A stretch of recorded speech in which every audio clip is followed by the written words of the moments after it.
Nakikitang malapit ng maniwala ang kanyang tito sa isang stock market guro at ilalagay ang lahat ng kanyang ari-arian sa isang walang kwentang stock. Kaya't nagmadaling tumayo ang bata at sinabihan ng kanyang tito na lumabas para bilhan siya ng ice pop. Dahil sa pagmamahal sa pamangkin, hindi nakatanggi ang tito at lumabas na lang para bumili ng ice pop. Bago umalis, espesyal pa niyang pinagbilinan ng bata na huwag gagalawin ang kanyang computer ngunit sa hindi inaasahan, pagkaalis pa lamang ng tito. Sa sumunod na segundo, umupo ang bata sa harap ng computer at kinuha ang pera ng kanyang tito. Binili niya lahat sa stock na 8,307, isang stock na pabagsak na. Dahil alam niyang malapit ng pondohan ng kumpanyang ito at tataas ng husto ang presyo ng stock. At sa loob ng kalahating oras, aabot sa pinakamataas na limitasyon ng stock na ito ang totoo, ang bata ay muling pagkakatawang tao ng isang stock god. Sa kanyang nakaraang buhay, bilang pinakatanyag na stock god sa Wall Street, namatay siya dahil sa sobrang pagod. Namatay siya sa murang edad at muling nabuhay bilang isang bata sa sandaling iyon, biglang pumasok ang kanyang tita. Nang makitang pinapakialaman ng bata ang computer na ginagamit ng kanyang asawa sa stock trading, agad niya itong pinangaralan. Sakto namang bumalik ang kanyang tito matapos bumili ng ice pop. Mahal, pinakialaman niya ang computer mo, tignan mo dali. Ano ba, bata lang na naglalaro sa computer, ano naman ngayon? Saka, puro profesional na stock websites ang nasa computer na ito, hindi naman iyan maiintindihan ng isang bata. Ano bang masamang intensyon ang maaaring magkaroon ng isang bata? Malay mo, ang ating Xiao Yuan ay gustong tulungan ng kanyang tito na kumita ng pera. Diba, Xiao Yuan? Ngunit nang tingnan ng maigi ng tito, bigla siyang natigilan ng kanyang pamangkin pala, ang lahat ng kanilang ipon. Ay ipinambili ng isang pabagsak na stock nang marinig ito ng tita, hindi na niya napigilan ang galit. Itong batang to, sa murang edad ay hindi natututo ng mabuti, naglakas loob pang bumili ng stocks, agad niyang kinuha ang feather duster sa tabi. At hahampasin na sana ang bata, agad siyang pinigilan ng tito, at sinabihan ng bata na bilisin at tumayo. Gusto niyang samantalahin ang pagkakataon para may benta agad ang stock, baka sakaling mabawasan pa ang lugi. Ngunit hinawakan ng bata ang kamay ng kanyang tito at sinabing hindi ito pwedeng ibenta kapag naibenta raw. Mawawala ang pagkakataon ng tito na maging isang multimilyonaryo, ngunit paano maniniwala ang kanyang tito at tita? Patuloy nilang hinihila ang kamay ng bata, nakita ng bata na malapit ng ibenta ng kanyang tito ang stock. Kaya't direkta niyang pinatay ang power switch. Anong ginagawa mo, bata ka? Xiao Yuan, bakit mo pinatay ang kuryente? Si Tito, wala siyang oras para makipaglaro sa iyo ngayon, ang oras ay ginto. Tito, maniwala po kayo sa akin, tataas na po ang presyo ng stock na ito, hindi po pwedeng ibenta ngayon. Anumang malugi, ako ang sisigot, sumagot naman ng tita, isa ka lang bata, anong ipambabayad mo? Ito ang buong buhay na ipon naming mag-asawa, pero ngayon, ang nag-aapurang tito ay gusto lang makabawi kahit kaunti sa lugi. Gusto lang niyang bumukas na kaagad ang computer, ngunit nang ito'y bumukas, natuklasan niyang hindi lang pala ang kanilang ipon ang nawala. Malamang ay magkakautang pa sila sa bangko ng 10-10 milyon dahil hindi lang pala ipinambili ng bata ng stock ang lahat ng pera. Nagdagdag pa siya ng 50 beses na leverage. Nang marinig ito, tuluyan ng gumuho ang mundo ng tita, ngunit nanatiling kalmado ang bata at sinabihan silang huwag masyadong dibdibin. Ngunit paano pa sila magiging kalmado sa sitwasyong ito? Paano ba tayo napunta sa mag-inang ito na pampalugi? Teka, kuya, ano ba yung leverage? Ang leverage ay paraan ng paghiram ng securities upang palakasin ang epekto ng paggamit ng pondo. Teka, kuya, pakisabi ng mas simple, hindi ko maintindihan. Sa madaling salita, nag-invest ako ng 2 milyon. Nawala ang puhunan. At may utang pa sa bangko na 10 milyon. Kahit pagsamahin pa ang retirement fund ni na mama at papa, at ibenta ang bahay, hindi pa rin ito sapat para mabayaran. Teka, mali yata, kuya, hindi ba't kumita tayo? HMP. I-click ang component sa ibabang kaliwa para mapanood ang buong video. Xiaoya, tingnan mong mabuti, ito ay berde, ito ay lugi. Lugi. Tama. Ang berde ay lugi, kulang ang kita, oh. Tapos na, ngayon, talagang tapos na. Sisi mo, Lia, naging ganito ang pamilya natin dahil sa'yo. Sinasabi ko na, masyado pang maaga para magbigay ng hatol. At saka, ako ang may gawa ng lahat ng ito. Bakit ka nang gagalit sa nanay ko? Ikaw. Ang sama mo talaga. Kayong mag-ina, kayo ang salot sa pamilya ni Laulie. Sabi mo, Lia, kung ang asawa mo ay tumakbo sa iba, okay lang. Pero may dala pang batang ganito, dumating para sa akin ng aming pamilya. Nawala ang 2 milyon ko. Sobrang malas ko sa buhay na ito. Nakatagpo ng 2 malas na tao. Kailangan kong magbenta ng lahat once to leave. Hindi ko siya pwedeng payagang magbenta. Hindi pa panahon. Hindi pwede. Tiyo, hindi pa pwedeng ibenta ngayon. Ano na naman ang gusto mong gawin? Bitawan mo. Huwag kang magulo. Bitawan mo. Bitawan mo. Sandali lang. Xiao Yuan, makinig ka sa tita mo. Bitawan mo na. Sandali lang. Kung hindi ka bibitaw, tingnan mo kung paano kita tuturuan. Ikaw, bata ka, bully, lumapit ka dito. Tiyo, tingnan mo. Nagsimula na tayong kumita. Pumutok na. Hindi ako nagkakamali, di ba?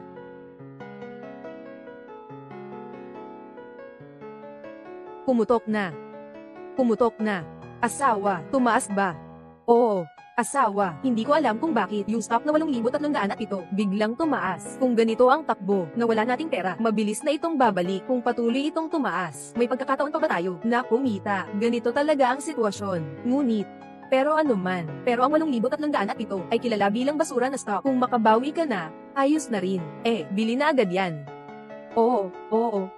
Tiyo, hintayin mo lang sandali. Ano na naman ang gagawin mo? Anong nangyayari? Anong problema? Huwag naman sanang bumagsak na naman. Kuya, ikaw, mabilis. Ibenta mo na. Wala nang oras. May bagong pagbabago sa merkado. Gaano na ba kalaki ang Luigi? Magsalita ka na. Kasama na ang dating leverage na dahilan. Ngayon, hindi lang tayo hindi nagkaproblema. At diretso. At saka. At ano pa?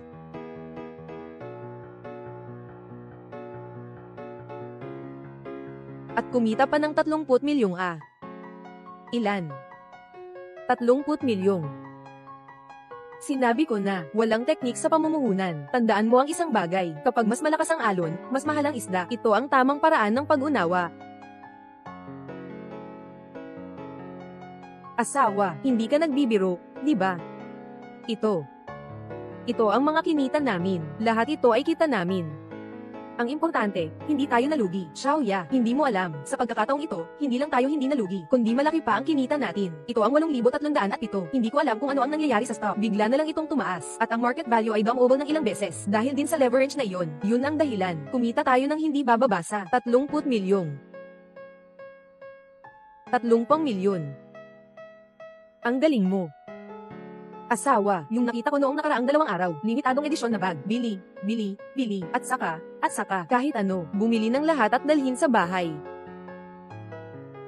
Xiao Yuan, sobrang galing mo talaga. Pero kanina, halos nagdala tayo ng kapahamakan sa pamilya. Kanina nga. Medyo matigas ang tono ng tiya. Nagmamadali rin kasi siya. Huwag mong galitin si tiya. Mas mabilis magpalit ng mukha ang babae kaysa magbukas ng libro. Hindi ka naman ganun kanina. Ganito ang attitude mo. Hindi mo rin alam kanina. Sino ang tumawag sa batang pasaway? Si Xiao Yuan ay isang maliit na Diyos. Sa ganitong sandali lang, kumita na ng 30 milyon. Ikaw naman, ang laki mo na, palaging lugi sa stock trading. Mas masama pa sa isang bata. Sige na nga, tama ang asawa mo. Kahit ano pa man, malaki ang kita natin ngayon. Sisiguraduhin kung maipasa ito agad. Hindi pwede. Hindi pwedeng galawin ang pera na ito. Hindi pwede. Hindi pwedeng galawin ang pera na ito. Hindi ito yung kanina. Yung pera na kakakuha mo lang. Oo. Tama, kapag pumasok na ang pera, ibabahagi ko sa inyo. Sapat na para sa inyo mag-ina, para makapagpasaya. Isang kalahati, hindi pwede yan. Ate, ito ang kanyang swerte, at biyaya ninyong dalawa. Hindi ko karapat dapat tanggapin ito. Ang perang ito, ay kinita ni Xiao Yuan. Tayo bilang isang pamilya, hindi natin paghihiwalayin ng ganito kalinaw. Oo. Kahit ano pa man, ngayon ay kailangan natin magdiwang ng maayos. Xiaoya, magpalit ka ng damit, pupunta tayo sa restaurant. Sige, tama. Ang galing naman. Kakakuha lang natin ng 30 milyon. Bakit ang liit lang? Kaka-start pa lang ng bull market ngayon. Base sa galaw na ito, kung walang mali, may panibagong pag-akyat agad. Kuwaten Technology 15 milyon, may panibagong pag-akyat agad. Malapit nang tumaas ang presyo. Nanling Medical, ilalabas lahat ng pera. Huwezhou Technology, ilalabas lahat ng pera. Nanling Medical 17 milyon. Kuwaten Technology at Nanling Medical, pinagkatiwalaan ng bokang na ipagbili ang dalawang stock na ito. Dagdagan ng 50 beses na leverage. Samantalahin ang bull market ngayon. Kahit ano pa man, kailangang kumita ng malaki. Xiao Yuan, kain na tayo. Sandali lang. Bakit ka seryoso ng ganito?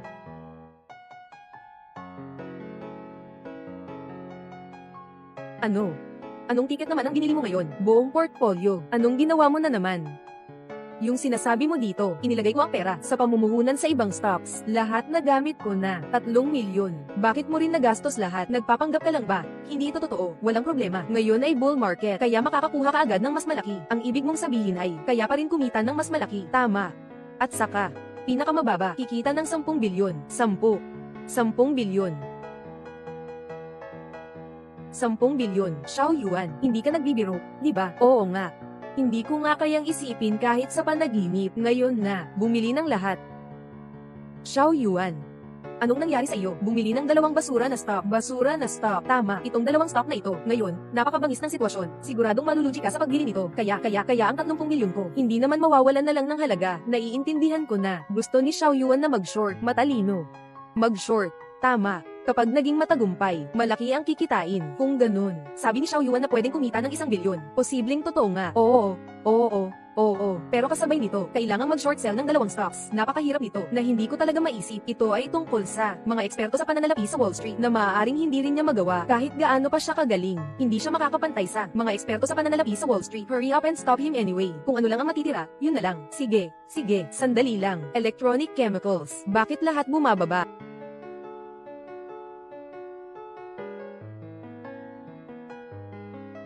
Xiao Yuan, tingnan mo nga, itong 2 stocks. Bakit lahat bumababa? Tapos na, sa aking maraming taon ng karanasan sa pag-i-invest sa stocks. Kung ganito pa rin ang pagbagsak, siguradong mawawala lahat ng puhunan ko. Kuya, ano to? Tumaas na ba? Totoo nga eh. Totoo talaga eh. Patuloy na tumataas ang mga stock na ito. Walang senyales ng pagpigil. Ito ay isang napakabihirang bull market. Paano nalaman ni Xiao Yuan? Bansa na kayang tumpak na hulaan. Ang bilang ng tao na nakakaalam ng bull market ay hindi hihigit sa 5. Alam niya pa nga. Paano kaya? Si Xiao Yuan ba ay isang henyo talaga? Ngayon na ito, ibenta lahat. Bumili muli ng mga stock ng Su Group. Gusto kong maging pinakamalaking shareholder ng Su Group.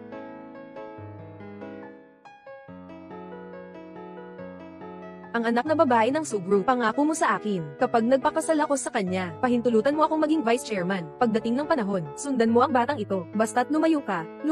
Narinig mo ba? Shen Lang, pwede kang makipaghiwalay sa akin. Pero si Xiao Yuan ay iyong sariling anak, hindi mo siya pwedeng baliwalain. Sariling anak, huwag mo nang sabihin ng anak ko, hinahadlangan mo akong kumita. Kahit gaano pa kita kamahal, hindi kita kinikilala. Kung magpapakasira ka man, sa magandang relasyon ko kay Sus na anak. Gusto kong mapahiya kayo. Isang basura na iniwan ng asawa at anak, pagsisisihan mo ito. Ayos lang ito.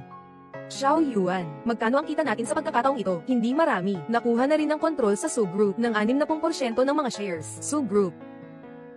Hindi si Xiao Yuan. Bakit ka nagtatrabaho sa HR ng Su Group? 60% ng mga shares. Magkano nga ba talaga ito? Gaano kalaki ang halaga nito? 2 milyon. 1 bilyon nga. Magkano nga ba talaga ito? Hindi naman gaano kalaki. Ang halaga sa merkado ay mga 10 bilyon lang. 1 bilyon. Xiao Yuan, hindi ka nagbibiro Ito, gaano katagal na ba ang nakalipas? Paano naging 1 bilyon ang 30 milyon? Talaga namang. Sa grupo ni Su, ang bahagi ng mga stock 60% sa halaga sa merkado, 10 bilyon. 1 bilyong yuan. Paano mo nagawa? Xiao Yuan, ito ang nagastos natin buong buhay. Hindi naman mauubos ang ganitong kalaking pera. Ginoong Su, narito na.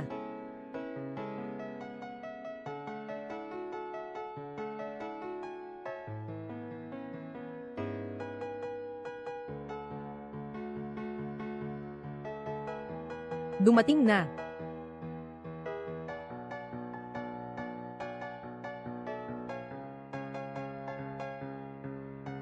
Nasa bahay ba si Ginoong Li Shanpeng? Ako. Ako nga. Ginoong Li. Ako ay representante ng grupong Su. Taos-pusong bumibisita sa inyo.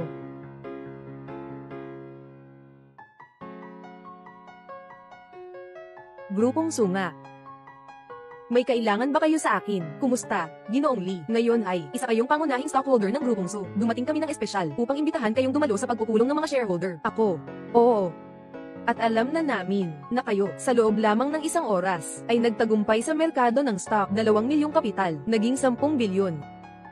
Ikaw, sinasabi niyo ang tungkol dito, hindi ko yan ginawa. Hindi ikaw. Sinasabi niyo yan. Ang nasa likod na bilyonaryong nagmamanikula. Halika, halika. Ito ang aking pamangkin.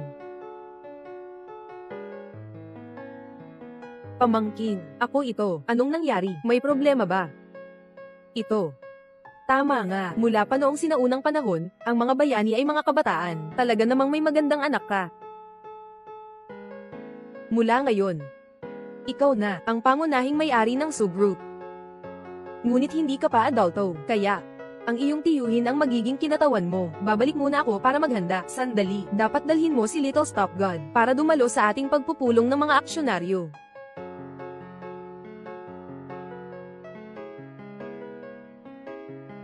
Ginoong Su ng Su Corporation. Ginoong Su ng Su Corporation. Sandali. Xiaoya, kaka-realize ko lang, yung sushi, si Chairman Su, yung ginang na si Ganjin, ay siya ba, yung traidor na si Lin Shenlong, na nakipagrelasyon sa mayamang babae. Hindi nila nakita ang magkasintahan ngayon, pero siya, maraming halik, inimbitahan niya tayo sa bahay. Kung pupunta tayo, maaari ba nating makita si Lin Shenlong, ang walang katuturang lalaki? Oo, dapat ay. Kung hindi na ako pupunta. Anong hindi pupunta? Kailangan talagang pumunta. Dapat nating ipakita kay Lin Shenlong kung gaano kagaling ang anak na kanyang iniwan. Ito ay, kailangan nating pumunta. Yung pakiramdam ng pagyaman ay sobrang sarap. Nanay, sige na, pupunta na tayo sa grupo ni Su. Bakit ka nakatunganga dyan? Tara na, tara na, tara na. May nangyari, may nag-invest sa kumpanya natin ng 1 bilyong piso. Nakuha na nila ang 60% ng shares. Ano? 60%, tama. Sabi pa ni tatay, magkakaroon siya ng pagtangga para salubungin ang bagong kasosyo. Maghanda ka. Para saan? Ayon sa balita, ang misteryosong kasosyo na ito, nagwala sa stock market sa loob lang ng 1 oras. Naging 2 milyon ang puhunan, at naging 1 bilyong piso. Syempre may tinatagong dahilan, malalaking internasyonal na kapital. Paano kung makasama tayo? Ang Su Group ay biglang sumikat. Sige, pupunta na ako para salubungin ang misteryosong shareholder na iyon. Sasama ako sa'yo.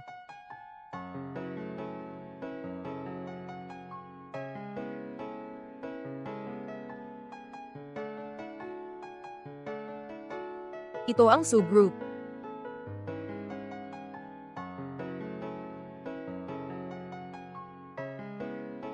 Kumusta? Sino ang hinahanap ninyo? Hanapin natin si Su Xiaotian, Direktor Su. Hanapin ang pamilyang Su. Ngayon ay magkakaroon tayo ng pagtanggap para salubungin ang bagong mga shareholder. Dapat ay maayos ang pagtanggap. Huwag magkaroon ng anumang problema. Opo, MM. Dadalahin ko kayo roon ngayon.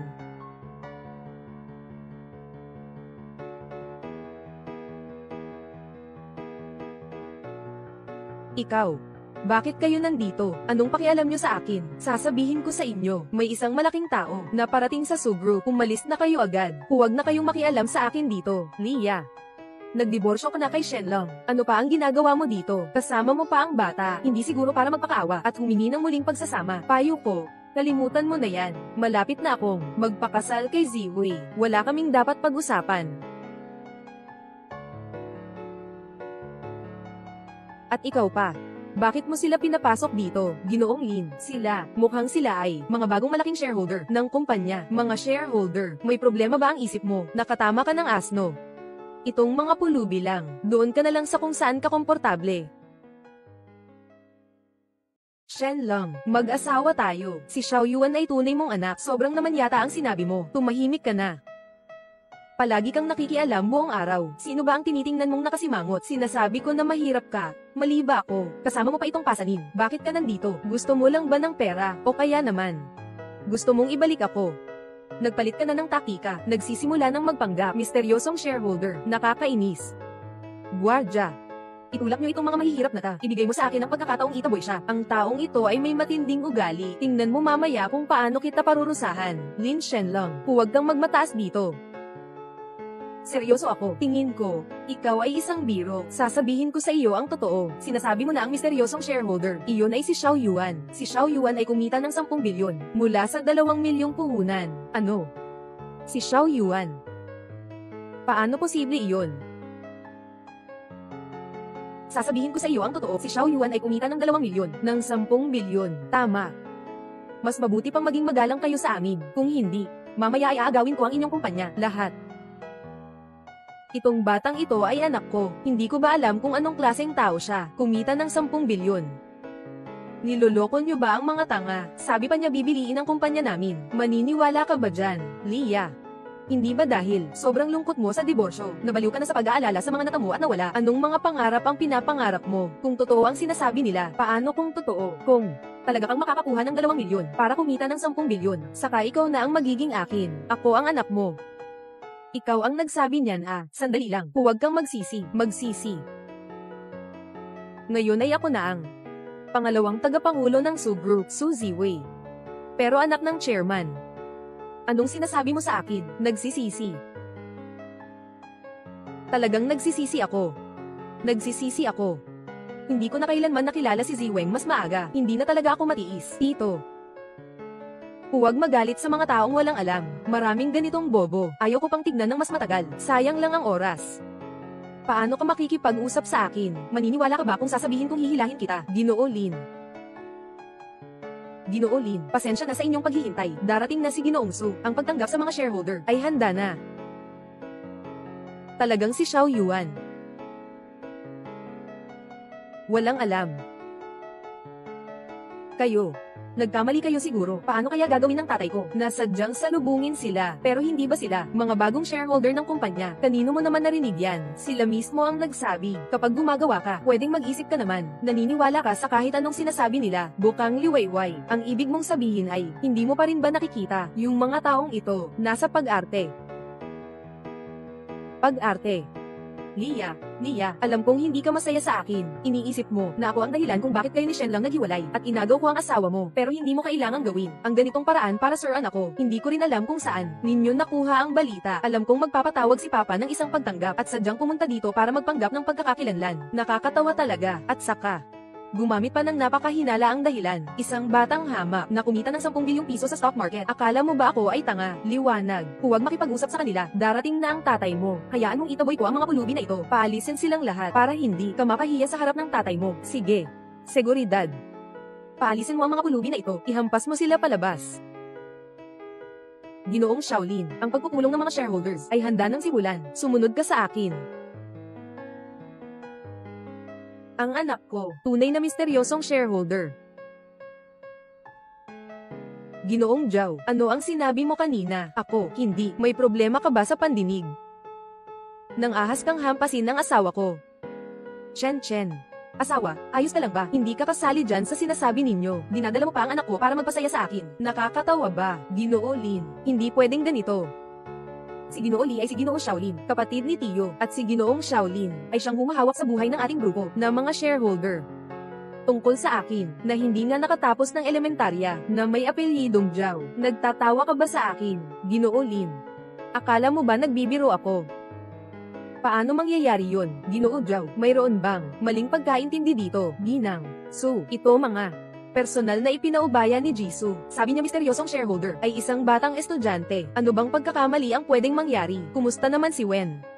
Si Ziwei ay apo ng chairman. At saka, ako pa ang ama ni Lin Yuan. Sige. Kahit na ikaw ang gumawa ng bagay na ito, Xiao Yuan. Ako ang tatay mo. Agad mong ilipat sa akin ang lahat ng bahagi. Talagang isang tamad na lalaki ka. Anong sinabi mo? Naniniwala ka bang ipapadala kita sa iyong ina? Lahat kayong lumabas. Aakalain mo bang paalisin kami? Naniniwala ka ba? Papalubugin ko ang market value ng Su Group sa loob ng 5 minuto. May kakayahan ka bang akuin ang responsibilidad na ito? Xiao Yuan, paano mo magagawa yan sa tatay? Sinasabihan mo siya ng ganito. Ako ang tatay mo. Kung wala ako, saan ka nang galing? At saka, bilang vice president ng grupo, sa damdamin at katwiran, dapat ibigay mo rin ang mga bahagi mo sa akin, hindi ba? Lin Shenlong, wala ka na talagang. Ayoko na lahat kahit pa umaasa ka sa babae. Ngayon gusto mo pang agawin ng anak ko. Ikaw pa bang tao? Wala kang kwenta. Lin Shenlong, ikaw ba ang nagputol ng relasyon ng mag-ama? Ngayon, nandito ka na para makipag-ugnayan sa kamag-anak. Pasensya na, hindi tayo magkakilala. Ginoo Lin, malapit na dumating ang chairman. Mas mabuti pang huwag ka na lang magsalita kung ma-offend mo sila. Ang magiging resulta, kakabahan ako. Anong ibig mong sabihin? Sa tingin mo, tutulungan pa ng tatay ko ang mga dayuhan? Ilang tao lang. Syempre hindi. Ano pang hinihintay? Malapit nang magsimula ang pulong. Paalisin muna sila, bago tayo magpatuloy. Ginang. So, ang pulong na ito ay para sa mga bagong shareholders na itinakda. Pinaalis mo sila. Kung malaman ng chairman iyon, Ginoong Shaolin, narinig ko na ginamit mo lamang ang 2 milyon na kapital at kumita ka ng 10 bilyon sa stock market kung makakakuha ang Su Group ng koneksyon sa isang katulad mo, mga tauhan. Pagkatapos niyan, tiyak na magiging maganda ang kinabukasan niya. Sige na. Lahat, tumahimik na kayo. Isa lang naman siyang isang shareholder at naninibugo pa kayo ni Ziwei at sa akin. Guardia. Paalisin niyo ang mga iyan lahat. Opo. Tigilan mo. Tigilan mo. Ang mga ito ay mga malalaking shareholder ng kumpanya namin. Malalaking shareholder. Sino ang bastos na ito? Ginoong Su. Ito ang kahulugan ni Ginang Su. Iyan ang gusto mo. Tatay. Huwag mong hayaan na lokohin ka nitong mga taong ito. Huwag kang magpapaloko. Paano naman pwedeng isang elementary student maging misteryosong shareholder? Tinutulungan lang kitang paalisin ng mga manlilinlang. Oo, biyenan. Kahit na sila ay totoong mga shareholder. Ano naman? Hindi naman tayo kulang sa subgroup. Lin Shen lang. Tumahimik ka. Ginoong Su, kung hindi ako tinatanggap ng Su Group, aalis na ako ngayon. Sandali, Ginoong Kobayashi, pasensya na po sa paglapastangan ko sa inyo ngayon. Tungkol sa bagay na ito, ako po ay humihingi ng paumanhin. Mga kasama, tungkol sa nangyari ngayon, talagang wala akong alam. Ang aking anak na babae at manugang ang may kasalanan. Hindi marunong, nagdesisyon ng mag-isa. Pero huwag kang mag-alala, ang bagay na ito ay sisiguraduhin ko. May malinaw na paliwanag para sa inyo. Sige. Kung hindi ito ang intensyon ni Ginoong Su, ayos lang. Pero tungkol sa nangyari ngayon, kailangan ko talagang isang kasiyasyang paliwanag. Tatay, huwag kang papaniwala sa kanila. Paano magiging misteryosong shareholder ang isang estudyante sa elementarya? Tinutulungan kitang paalisin ng mga manloloko. Tumahimik ka. Tatay, ikaw pa, para sa isang dayuhan, ay sinaktan mo ako. Dayuhan, alam mo ba, ang Su Group ay muntik mo nang wasakin. Ako, sweldo ng biyenan, hindi ba't ito ay isang bata lamang? Hindi ko siya kayang paniwalaan na. Lin Shen lang. Saan ka ba nagkaroon ng karapatan magsalita? Talaga, hindi ko alam kung ano ang naisip ko noon. Nang marinig mo ang sinabi ni Ziwei, pinayagan kang maging Deputy General Manager. Siya ang malaking shareholder ng kumpanya namin. Siya ang may hawak ng porsyento, 10% ng shares. Ang aming ekonomiya ay nakasalalay sa kanyang mga kamay. Pero walang kwenta. Kung sabihin niya lang, mapapromise namin ang bawat isa. Ziwei. Basta masaya ka, lahat ng bagay ay susunod sa'yo, Papa. Pero hindi ka pwedeng umasa sa kanya sa kumpanya. Magpakasaya ka lang, ha? Hindi ko talaga alam kung ako ba ang may problema sa ulo. Paano kita nanganak na ganyan? Isang kalokohan. Ginoong Su, bilang isang shareholder ng Su Group, dapat may karapatan din akong magtanggol ng tao. Dapat mayroon din siguro. Ito ay likas. Ayos. Gusto kong tanggalin siya. Gusto mo akong tanggalin? Ginoong Su, gusto kong tanggalin ang taong ito. Walang problema. Di ba? Sige. Sang-ayon ako, tatay. Ginoo Su, Ginoo Su. Xiao Yuan. Hindi mo pwedeng tanggalin si tatay, Xiao Yuan. Bata ka pa. Kailangan mong matutunan ng tatay. Sa pagiging tao, dapat may pag-ukulan ng linya. Biyenan, biyenan. Hindi mo ako pwedeng paalisin, ha? Ako kasi, ang magiging kasintahan ni Ziwei. Biyenan, biyenan. Nilalapitan mo si Ziwei dahil gusto mo lang siyang gamitin para mapasakamay ang aming Su Group. Bukod pa rito, ang bagay na ito, walang silbi ang paghingi mo sa akin. Xiao Yuan. Hindi mo pwedeng tanggalin ang tatay. Ako ang tatay mo. Xiao Yuan, Xiao Yuan, Xiao Yuan. Pakiusap, anak. Xiao Yuan. Pakiusap. Patawarin mo na ako, ha? Xiao Yuan. Patawarin mo na si Papa kahit isang beses para makasama ang Su Group. Ganjin. Iniwan mo ang asawa at mga anak mo, nakipaghiwalay ka kay mama. Karapat dapat ka bang tawaging tao? Ngayon, hindi lang kita aalisin sa trabaho, kundi ang Su Group ay hindi na kailanman kukuha sa iyo. Ginoong Su, walang problema ba ang hiling ko? Walang problema, sang-ayon ako, Xiao Yuan. Xiao Ya. Xiao Ya, magsalita ka naman, Xiao Ya, Xiao Ya, Xiao Ya, Xiao Yuan, Xiao Yuan. Xiao Ya. Xiao Yuan. Papa, bakit parang hindi mo man lang ako binigyan ng respeto? Sige na, mas importante ang kabuoang sitwasyon. Kayo po, 2 tao. Sige, magpunta na kayo sa pulong. Chen, Xiao Ya, umuwi na kayong 2. Pupunta ako at si Xiao Yuan. Li Ji. Tulungan mo akong ihatid sila. Sige. Dalawa kayo. Dito po.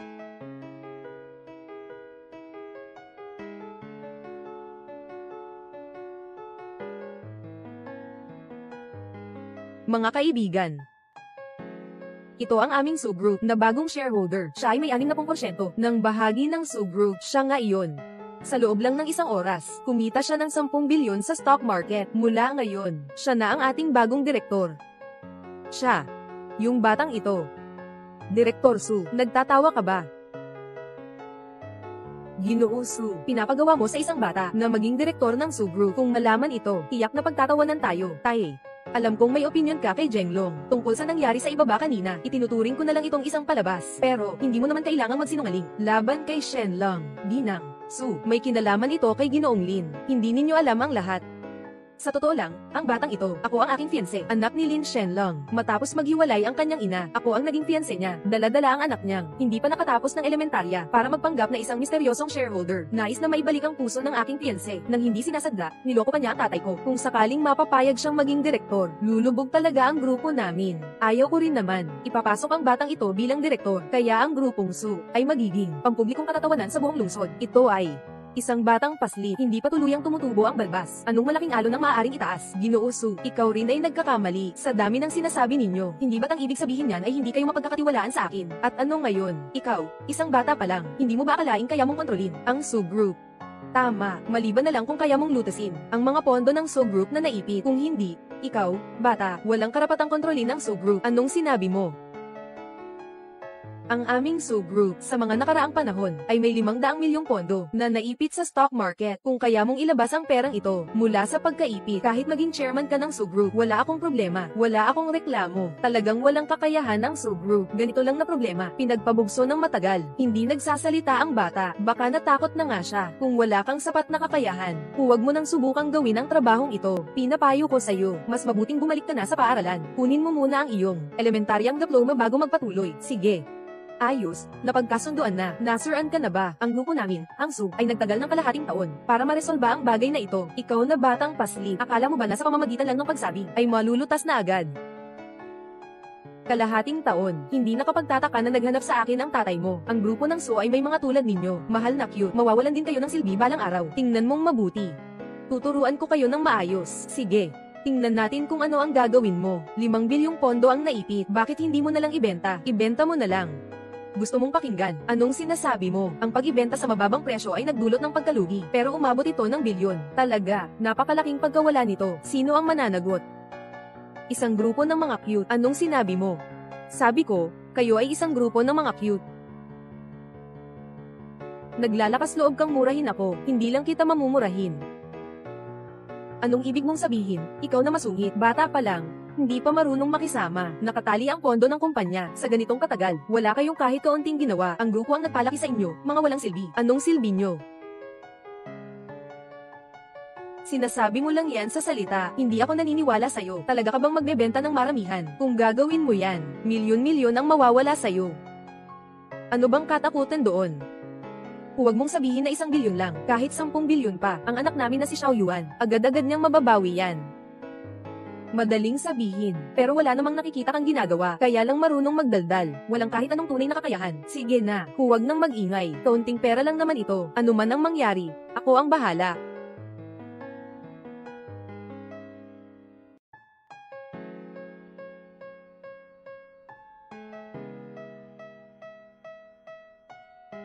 Ano ito? Ikaw ba ay baliw? Bakit mo lahat ng stocks ibinenta? Ibebenta mo lahat ito. Ito ay mga pondo na nakaipit sa amin sa loob ng kalahating taon ng grupong SU. Malaki ang naging pinsala ngayon. Umabot sa ganitong halaga ang pinsala, 200 milyon. Ano, tatay?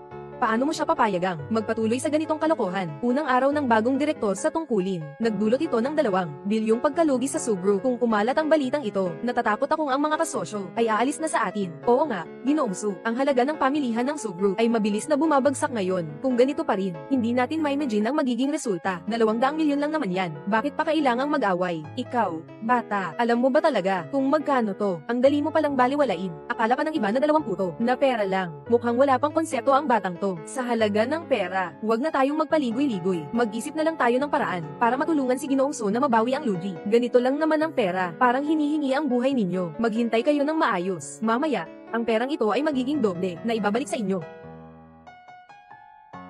Nabaliw ka na ba? Kakatanggal mo lang ng pera, tapos inilagay mo ulit lahat sa taya. Tatay, hindi mo ba siya pipigilan? Talaga bang hahayaan mong masira niya ang pamilya ni Su bago ka maging kontento? Ziwei ah. Hanggang ngayon ganito pa rin ang pagkaintindi mo. Ipinasa ng tatay sa'yo ang pamamahala ng kumpanya ng 6 na buwan. Ilang bilyong pondo ang naipit mo at na-lockdown. Sinasabi ko sa'yo, Lin Shenlong, ang taong ito ay isang maliit na tulisan. Iwasan mo siya. Inimbitahan mo pa siya sa kumpanya at ginawa mo pang vice-presidente. Kaya, hindi rin siya dapat magwala sa kumpanya at magulo. Ziwei nga, bakit hindi mo pa rin maintindihan? Hindi pwedeng samahan ka ng tatay mo habang buhay. Pumunta ba siya sa kumpanya para magulo? Kami ang gustong humawak sa kanilang suporta. Tatay, huwag ka nang magbiro. Binili ko na lahat ng stocks ng New and Heavy Industries. Sa loob lang ng kalahating oras, mababalik ang 200 milyong Luigi. Lahat ng kita. Xiao Yuan, ano ba ang ginagawa ng Zin and Heavy Industry? Ang pangunahing produkto ng kumpanya ay mga excavator. Excavator. Ako, hindi ako nagkakamali, di ba? Itong batang ito ay kinuha ang lahat ng pera para mamuhunan sa excavator. Gusto pa niyang kumita ng 200 milyon. Hindi kayo naniniwala. Bakit hindi tayo tumaya? Taya. Ano ang pastahan? Kapag natalo kayo, kahit ano ang gusto ninyo ang kondisyon. Kung ako naman ang manalo, kayo dalawa ay agad na magbitiw sa trabaho. Umalis kayo, at kailangan niyong managot sa inyong kapabayaan. Ang batang ito, gusto pa rin makipusta sa amin. Baliw na ba siya? Pero kapag inihain na ang karne sa bibig mo, hindi mo dapat palampasin. Hindi rin namin gagamitin ang lakas namin laban sa'yo. Na batang pasaway, ganito na lang. Kung matalo ka, ibigay mo ang bahagi mo. Ibigay mo na lahat. Kung tayo ang matalo, aamin tayo ng pagkatalo. Sang-ayon ako. Xiao Yuan, ang mga shares ng Su Group na ito, halaga ay 1 bilyong piso. Huwag kang magpaloko. Walang problema. Tito, panoorin mo ito. Hanggang sa dulo, ayaw pa rin umamin. Talaga bang iniisip ninyo na basta-basta lang niyang pinili isang stock ay kikita agad? Ginoong Kobayashi, pinili mo ba ito ng basta-basta lang? Syempre hindi. Tumaas na. Hindi ba ako nagkamali ng tingin? Talagang tumaas nga. Kumita lang ng 2 milyon, malayo pa sa 200 milyon. Bukod pa rito, ang stock market ay talaga namang may baba at taas. Kahit paano pa man, hindi siya mananalo. Iyon lang, kapag bumagsak ito mamaya, may mga panahon na iiyak ka. Mukhang madidismaya kayo. Ikaw, anong ibig mong sabihin? Hindi lang patuloy na tataas ang stock na ito, kundi aabot pa ito ng 10 araw na tuloy-tuloy na pagtaas. 10 araw na tuloy-tuloy na pagtaas. 10 araw na tuloy-tuloy na pagtaas. Kalokohan yan. Para kang nananaginip sa araw. Karaniwang stock, 3 araw lang ang tuloy-tuloy na pagtaas. Itinuturing na itong malakas na stock, lalo na kung 10 araw pa, at isang batang hindi pa nakatapos ng elementarya na bata. Paano niya mahuhulaan ang pagtaas o pagbaba? Kung hindi kayo naniniwala, patuloy niyong panoorin. Sa loob lang ng 1 oras, mababalik ko ang 200 milyong Luigi. Mabawi lahat. Sige. Tingnan natin kung sino ang huling tawa. Sabi ko na nga, mabilis lang babagsak ulit. Gusto mo pang ibawi ang Luigi. Kung hindi mo maubos ang pera sa kumpanya, ayos na yon. At saka ayon sa aking kaalaman, ang binili mong stock ay isang bagong nakalistang kumpanya. Sa mundong ito, maliban kay Stock God Jiangbei, walang sino man ang makakapagkontrol sa pagtaas at pagbaba ng presyo ng stock. Bakit ka nag-aarteng matalino, bata? Xiao Yuan. Hindi ka talaga seryoso sa pagkakataong ito. Nakita mo bang mali? Tama. Ito ay isang bagong stock. Walang makakapag-predict kung ito ay tataas o bababa. Pero kung sasabihin kung kaya kong kontrolin ang pagtaas at pagbaba nito, ano? Imposible. Hindi mo kaya. Huwag mong isipin na hindi ko alam. Gusto mo kaming takutin. Natatakot ba kayo? Malalaman niyo mamaya. Lao Chen, ito, bakit ang stock ay patuloy na tumataas? Anong nangyayari? Walang problema, basta ang kita ay hindi lalampas sa 200 milyon. Panalo pa rin tayo sa pastahan na ito. Bukod pa rito, ang buong Daksha, ilang tao lang ang kayang kontrolin ng stock market. Hindi hihigit sa 10. Hindi niya kayang gawin iyon. Hindi tayo pwedeng matalo. Li Ji, kalkulahin mo, gaano kalaki ang kinita ng stock na ito sa loob ng 1 oras. Okay. Ginoong Su, ayon sa aking kalkulasyon, umabot tayo ng 203 milyon. Tamang-tama para punan ang mga naunang pagkalugin natin. Paano mangyayari yun? Hindi ako naniniwala. Hindi posible.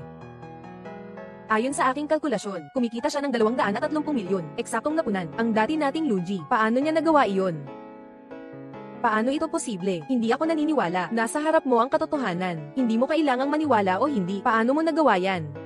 Isa lang itong simpleng paraan. Nasabi ko na, hindi nyo rin mauunawaan. Hindi basta-basta ang batang to. Akala ko lang isang simpleng tao, pero siya pala ay isang manipulator. Kung mapanatili natin siya sa aming subgroup, paano hindi magiging matagumpay ang aming negosyo? Parang bulag na pusa na nakakita ng patay na dagalang. Hindi ko inakala na tama ang batang ito sa hula. Ikaw, mahalaga ba kung hula lang iyon? Ano ngayon? Hindi ko kayang matalo. Huwag niyong kalimutan, yung pastahan kanina. Pastahan. Ano bang pastahan ko sa isang bata? Anong pastahan ang meron tayo? Sa harap ng maraming tao. Hindi nyo naman balak na bawiin to, di ba? Kahit na. Ano ang magagawa mo sa akin? Ikaw na maliit na demonyo. Seryoso mo bang iniisip ang sarili mo? Wala ba kayong hiya? Mga bata pa, niloloko nyo pa. Kayo dalawa. Lumabas kayo.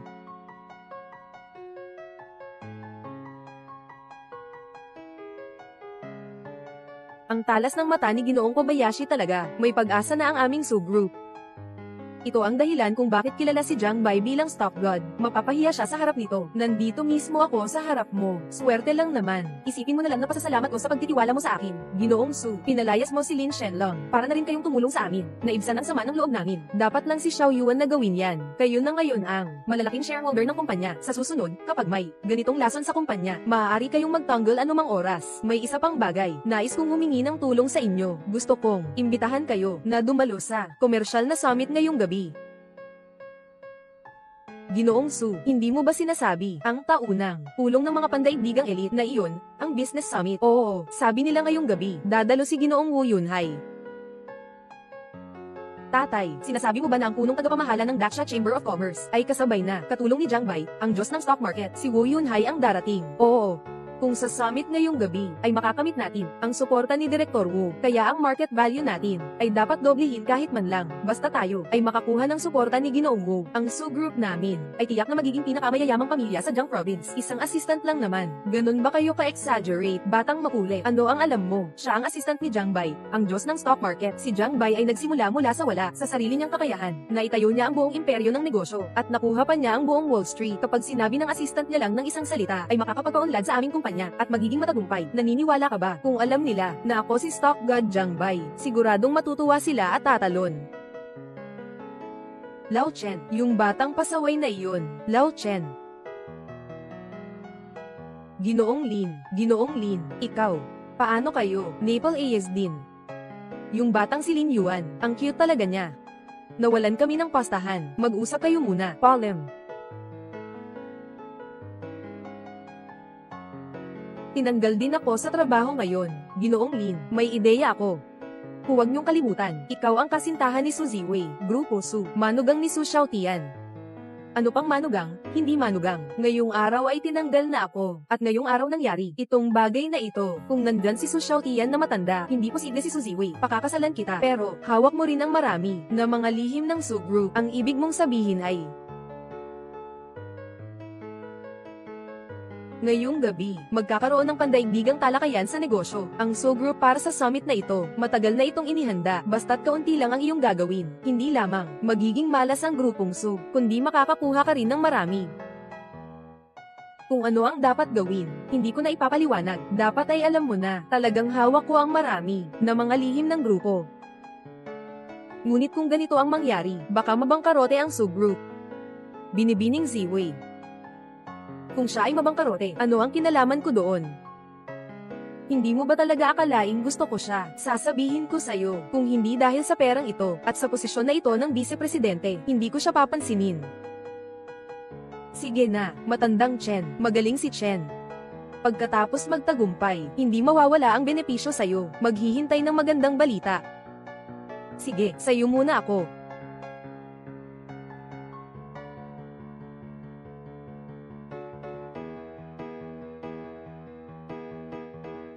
Kung walang aberya, siguradong hindi papayag si Lin Shenlong. Nang ganoon kadali, napalampasin kami ni Tito. Pero kung maglakas loob siyang maghasik ng gulo, hindi ako mag-aatubiling. Ipakita sa kanya kung sino ang may kapangyarihan.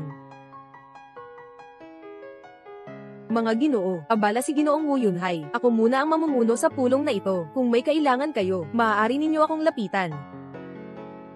Salamat. Ginoong Wang, matagal na tayong hindi nagkikita. Ginoong Wang.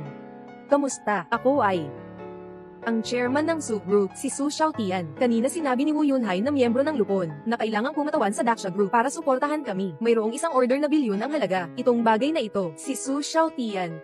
Diba, naalala ko na may ganitong bagay. Nagkamali tayo. Ang order na ito na bilyon-bilyon. Para ito sa grupo ng Longteng. Longteng Group. Ano? Ang order na ito ay malinaw na ibinigay kay Su. Bakit bigla kang nagbago ng isip at ibinigay mo na naman sa Longteng Group? Ano pa bang dahilan nito? Siyempre dahil sa akin. Bakit kayo dalawa nandito? Hindi ba ito isang business summit lang? Ako nga pala ay mula sa Longteng Group, General Manager. Bakit hindi ako pwedeng pumunta? Sabay ko lang sabihin, si Ginoong Chen na rin ang aking pangalawang tao. Kung wala kami niyan sa pamilya Su, isa lang itong walang laman na kabibe. Tatay, sige na. Mas mahalaga ang trabaho. Ako na ang bahala kay Lin Shenlong mamaya. Ginoong Wang. Noong panahong iyon sinabi ni Ginoong Wu, ang order na ito, talagang para sa amin ito, at sa buong Jiang Province, kami lang, ang may ganitong supply. Ginoo. Ang tanga mo talaga. Sasabihin ko sa iyo ang totoo, kahit na ang bilyong order na ito, ay wala ring silbi sa iyo, dahil ang supply ng Su Group mo, ay naputol na. Kasinungalingan. Ginoong Wang, huwag kang magpaloko sa sinasabi ng taong ito, napaligaw na, ang taong ito ay palaging, seryosong nagsisinungaling. Totoo ba ang sinasabi niya? Malalaman mo agad. Ginoong Su, may malaking problema. Ang mga lihim na dokumento ng kumpanya ay ninakaw na. Ninakaw ito. Siyempre, hahanapin ko kung sino. Sino ang nagnakaw? Ginoong Su, nabura na lahat ng CCTV. Hindi na talaga matutunton. Ikaw. Siguradong ito nga, ninakaw ang mga lihim na dokumento ng grupo. Ano ngayon? Kahit na ninakaw, may kakayahan ng taong iyon. Kayo sa Su Group, huwag ninyong asahan ng order na bilyon ang halaga. Mangarap ka na lang. Ikaw. Kayo ay magkakampi. Talagang magkakampi kami. Anong magagawa mo sa akin? Si Ginoong Lin ngayon ay pangkalahatang manager ng Dragon Teng Group, nasa rurok ng tagumpay. Ang inyong Su Group ay malapit nang magsara. Ano pang ipaglalaban nyo sa iba? Payo ko, maging tapat na lang kayo. Lumabas na kayo agad. Huwag kayong magpahiya dito. Bumagsak ang kita ng Su Group. Nasa bingit na ng pagbagsak ang kanilang pondo. Kung mawala ang daang milyong order na ito, tingnan natin kung ano ang gagawin nyo. Lin Shenlong, bakit mo ito ginagawa? Ang Su Group ay malulugi. Alam mo ba iyon? Kung malulugi na. Anong pakialam ko? Si Gao Lai ay aking kasintahan. Hindi mo naman talaga iniisip na gusto kitang pakasalan. Sasabihin ko sa iyo ang totoo, kung hindi dahil sa kontrol ng inyong Su Group. Hindi kita papansinin, dahil pinaalis ninyo ako. Huwag niyong sisihin kung magiging malupit ako. At ikaw din. Kapag nakapagpakasal na ako kay Su Ziwei, paalisin ko na ang matandang ito. Ang buong Su Group ay akin na. Kung talagang gusto mong makialam, pagkatapos ng lahat ng ito, ikaw ang unang aayusin ko. Lin Shenlong, ikaw ay masama. Nabulag talaga ako, kaya nagustuhan kita. Lin Shenlong, kahit ang tigre ay hindi kumakain ng sariling anak, karapat dapat ka bang tawaging tao? Hindi ko tinatanggap na ang batang ito ay anak ko. Pangulo ng Lupon ng Dragon Teng Group, bibigyan mo ako ng malaking suhol. Kapag bumagsak na ang Su Group nyo, bibilhin ko lahat ng mga ari-arian nyo, lahat ng mga iyon. Pagdating ng panahon, ipapalayas ko ang buong pamilya nyo para mamaalamos sa kalye. Sapat na ba iyon? Sapat na ang sinabi mo. Pwede ka nang umalis. Ano? Siya. Sinabi niyang umalis ako. Ako ang presidente ng Dragon Soaring Group.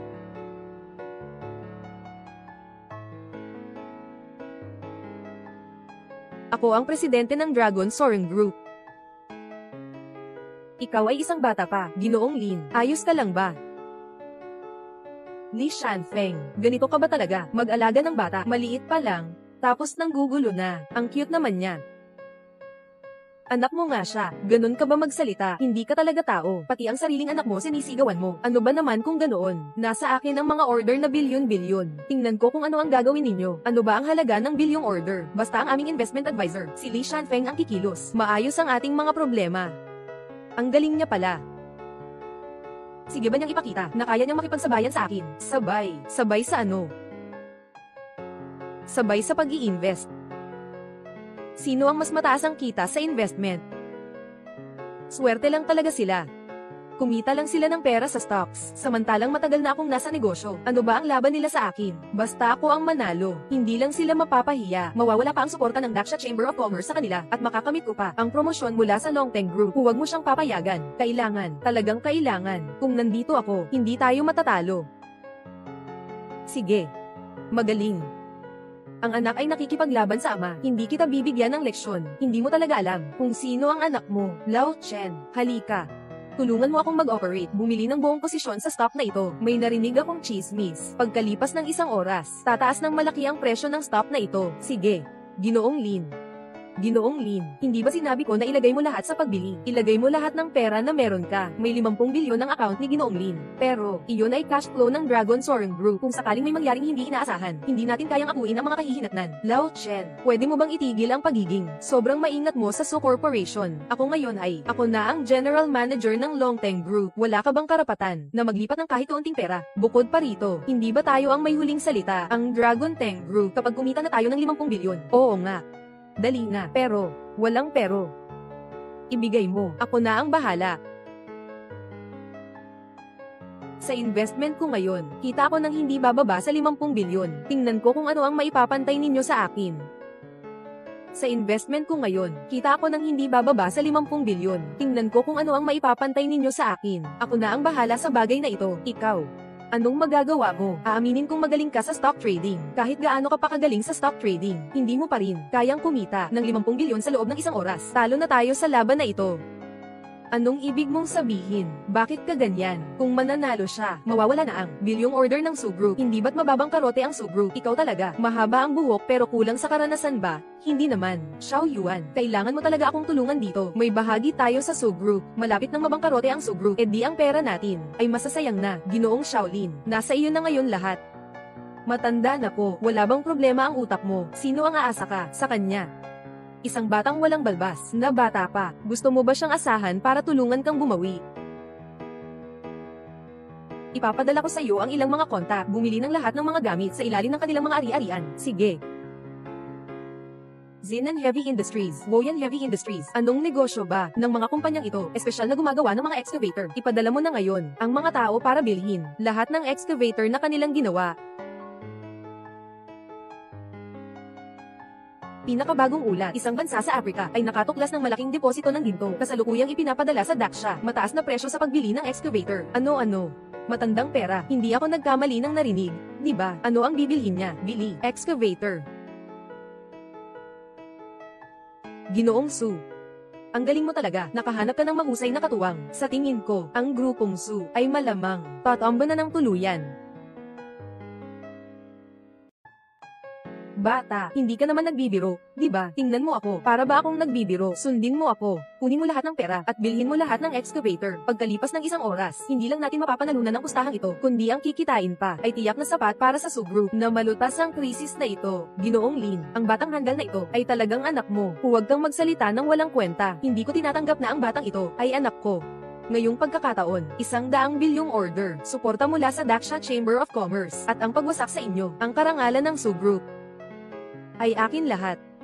Tatay, anong gagawin? Tiyak na matatalo tayo sa paligsahan na ito. Mas mabuti pang pag-isipan nyo kung anong gagawin pagkatapos ng pagkabangkarote. Huwag kang masyadong magalak ng maaga. Ginoong Su, sundin mo na lang ang sinabi ko. Sige. Bata, talaga bang umaasa ka sa pagbibenta ng mga excavator para kumita? Kung magtatagumpay ka, lulukod ako at yuyuko sa'yo. Ginoong Shaolin, kailangan nating makuha ang mga excavator na ito. Kailangan ng 50 bilyon. Pero ngayon ang grupo, wala nang ganong kalaking pera. Walang pera. Ang dali lang naman nun, ay pataya mo lang ang Su Group. Humiram ka lang ng konti, di ba? Ano? Humiram ng pera. Alam mo ba kung gaano kahirap ngayon ang Su Group? Kailangan pa nilang ipangako ang kumpanya para mangutang. Kung hindi mabayaran ang utang na ito, lahat ng may-ari ng kumpanya ay malulugi. Ano? Ng utang para bumili ng excavator. Bata. Akala ko hindi mo kayang isipin yan. Buti na lang maaga akong nagdiborsyo. Kung hindi, tiyak na mapapahamak ako. Nasa ganitong sitwasyon na tayo. Parang wala nang ibang paraan. Kung hindi, subukan mo siyang pagkatiwalaan kahit isang beses. Okay. Makinig ka sa akin ng mabuti. Gawin mo ang sabi ko. Matanda, talaga bang naniniwala ka sa mga kasinungalingan niya? Tatay, ano bang sinasabi mo? Kung hindi mo mababayaran ng perang ito, talaga bang malulugi na tayo? Sige na, alam ko na kung ano ang gagawin. Ginoong Shaolin, nagawa na ang lahat ayon sa iyong utos. Mabuti, napakabuti, napakaganda. Isang oras mula ngayon, ang krisis ng Su Group ay tuluyang mawawala na. Kapag dumating na ang oras, sisimulan na ang pagbabago ng kapalaran. Pangarap yung yumaman ng biglaan, di ba? Sa tingin ko, baliw na kayong lahat. Mga ignorante kang mga bata. Talaga nga, kahit diploma sa elementarya, mga batang wala pang kahit ano, gusto pang magbenta ng excavator para yumaman. At ikaw, matandang lalaki na lampas 50 na, naliligaw ka rin. Napaka-imbes na mag-isip, ipinagkatiwala ang kapalaran ng kumpanya sa isang batang estudyante sa elementarya. Nakakatawa talaga, tatay. Sige na nga, mas mabuti pang maghanda ako sa mga bagay pagkatapos ng pagkalugi. Xiao Yuan. Baka mas mabuti pang sumama ka na kay Tito. Uwi na tayo. Sa ganitong sitwasyon, medyo mahirap ang kalagayan. Tito, maniwala ka sa akin. Anak, huwag mo akong pagsisihan na hindi kita pinaalalahanan. Huwag kang maging katulad ng nanay mo. Walang pera pero inosente pa rin. Nakasasama ka pa sa sarili mo. Anong tinitingnan mo? Matuto ka pa kayong dalawa. Dapat realistiko ka sa buhay. Dati gusto ko sana, pagkatapos kitang pakasalan, pagkatapos ng mga babae, hawak ang subgroup. Marahil, kung maganda ang aking pakiramdam, pwede pa kitang bigyan ng pagkain. Pero kung pilitin ninyong tanggalin ako, wala na akong magagawa. Huwag ninyo akong sisihin kung magiging malupit ako. Ikaw, maliit na cute, hintayin mo ako. Tito, huwag mo siyang pansinin. Isa lang siyang lalaking sikim sa pera na umaasa sa babae. Huwag kang masyadong magalak agad. Kung kaya mo, tingnan natin kung sino ang huling tatawa. Xiao Yuan, tama ang sinabi mo. Baka sa loob ng ilang araw, yung binili mong stock, mawawala pati ang pantalon mo. Hindi mo na kailangan si Fan Tian. Sa loob ng isang oras, tiyak na makikita ang resulta. Dumating na ang isang oras, Su Xiao Tian. Sa pagkakataong ito, tingnan natin kung ano ang gagawin ninyo. Dumating na ang isang oras, Su Xiaofu. Maghintay kayo na malugi. Mukhang kayo ang malulugi, hindi ba?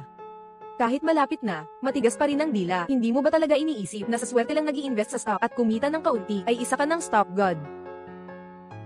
Lao Chen, ipakita mo sa kanila kung magkano ang kinita natin. Nakita mo na ba? 10 bilyon ang kinita sa loob ng isang oras. Tumulong sa mga mahihirap. Nakita mo na ba ang ganitong dami ng pera? Hindi. 10 bilyon. Anong ipagmamalaki mo? 10 bilyon. Xiao Yuan, tumingin ka nga, ang ating excavator. Magkano na ang kinita nito ngayon? Tumingin ka nga, gaano kalaki ang kinita natin? Wala. At saka, sabay-sabay, nabili na ang 70% ng mga excavator sa merkado. Ngayon, hindi na ito mabenta. Nasa atin na lahat to. Sinasabi ko na noon pa, matanda, kung sisuko kayo ngayon, maging masunurin ka pa, ibigay mo sa akin lahat ng shares ng subgroup, lahat sa akin. Maaaring. Baka pag-isipan kong patawarin sila. At iiwanan kayong may kaunting pera. Huwag kang umiyak. Pagdating ng oras at humingi ng tulong sa akin. Kakatapos lang may nag-alok ng 2 bilyon para bilhin ang aming excavator. Anong sabi mo? Ziwei, hindi ka nagkamali, di ba? Hindi ako nagkamali. Kakatanggap ko lang din ng balita. Sila kasi, nag-alok ng mataas na presyo. Gusto nilang bilhin ang aming mga excavator. Kung ganito ang presyo, kita namin ay hindi bababa sa 2 bilyon. Anong nangyayari? Bakit ang bilis? Tumaas na ng ganito karami. Hindi ko rin alam. Paano mangyayari yun? Pati ba naman excavator tataas ang presyo? Mandaraya, sinabi ko na, siguradong kikita, Ginoong Shaolin. Ngayon, mabibenta ba? Sabihin mo sa kanila, kung gusto nilang bumili, pwede, magdagdag lang ng pera. Sige. Peke yan. Mandaraya, hindi ako naniniwala. Sino ba ang gagastos ng ganoong kalaki? Pumunta kang bumili ng excavator. Siguradong peke yan. Oo nga, Ginoong Lin. Sa tingin ko, gusto lang nilang takutin tayo. Sadyang gawa-gawa lang yan. Sang-ayon pa silang magdagdag ng pera. Base sa presyong to, kikita tayo ng 3 bilyon. Anong klaseng tao ito? Bakit ganito kaluwag? Hindi ko rin alam. Parang isang grupo ng mga bobo at mayayamang dayuhan. Naiintindihan ko na, sila ay mga taga-Africa, isang negosyante mula sa isang bansa. Kalahating oras na ang nakalipas. Ang kanilang Geological Bureau ay nakatuklas ng isang mina para makalakam ng ginto, handang magbayad ng mataas. Mula sa Daksha bumili ng mga excavator. Ganun pala iyon. Si Xiao Yuan, talaga namang ikaw ang aming Diyos ng kayamanan. Hindi ko inasahan na makakakuha pa tayo ng pera sa pagbebenta ng excavator. Dahil sa perang ito, makakalabas na ang subgroup sa ating mga problema. Ayon sa kasunduan, hindi lang kayo dapat lumuhad at humingi ng tawad. Kailangan niyong isauli ang aking 2 bilyong order. Ibalik ninyo sa akin. Ginoong Lin, ano ang gagawin natin ngayon? Anong pastahan? Hindi ko ito kinikilala. Gusto mo pa akong pagyuko at pagdasalin sa inyo? Hindi ko kaya. Nakasandal ako sa namungunang Dragon Tang Group ng Jiang Province. Maniniwala ka ba kung sabihin ko lang na aalisin ko kayo? Aalisin ka. Ang general manager ng Dragon Tang Group ay biglang bumawi sa sinabi. Gusto mo bang harapin ang lahat ng tao at magpanggap na walang nangyari? Sige, magpanggap akong walang sala. Ano ba ang magagawa mo sa akin? Kahit ano pa man, nakuha ko na ang order na bilyon ang halaga mula sa Chamber of Commerce. Kahit manalo ka sa postahan, wala pa rin itong silbi. Tama. Akala ko lang. Walang hiya ka, pero hindi ko inakala na ganito kakapal ng mukha. Halika, halika, narito para sa iyo. Walang anuman, 100 bilyong order lang yan. May paraan akong para makuha ito. Bata ka pa. Gusto mong magulo dito, di ba? Ang nag-organisa ng summit na ito ay ang punong tagapangulo ng Daksha Chamber of Commerce, Woo Yunhai. Xiao Wu. Linisin mo ang bibig mo. Hindi mo kayang gambalain si Direktor Wu. Hindi na kailangang sabihin pa. Bilang assistant ng stock god lang, hindi siya dapat galitin ninyo. Naiintindihan mo ba? Maliban kung mapatawag ninyo, tinawag ni Ginoong Wu ang tagapangasiwa. Kung hindi, sa'yo lang. Naisip mong mabawi ang order na bilyon. Panaginip lang yan. Sige, ikaw ang nagsabi niyan. Sana huwag kang magsisi mamaya. Pumunta ka muna. Papasok si Xiao Wu.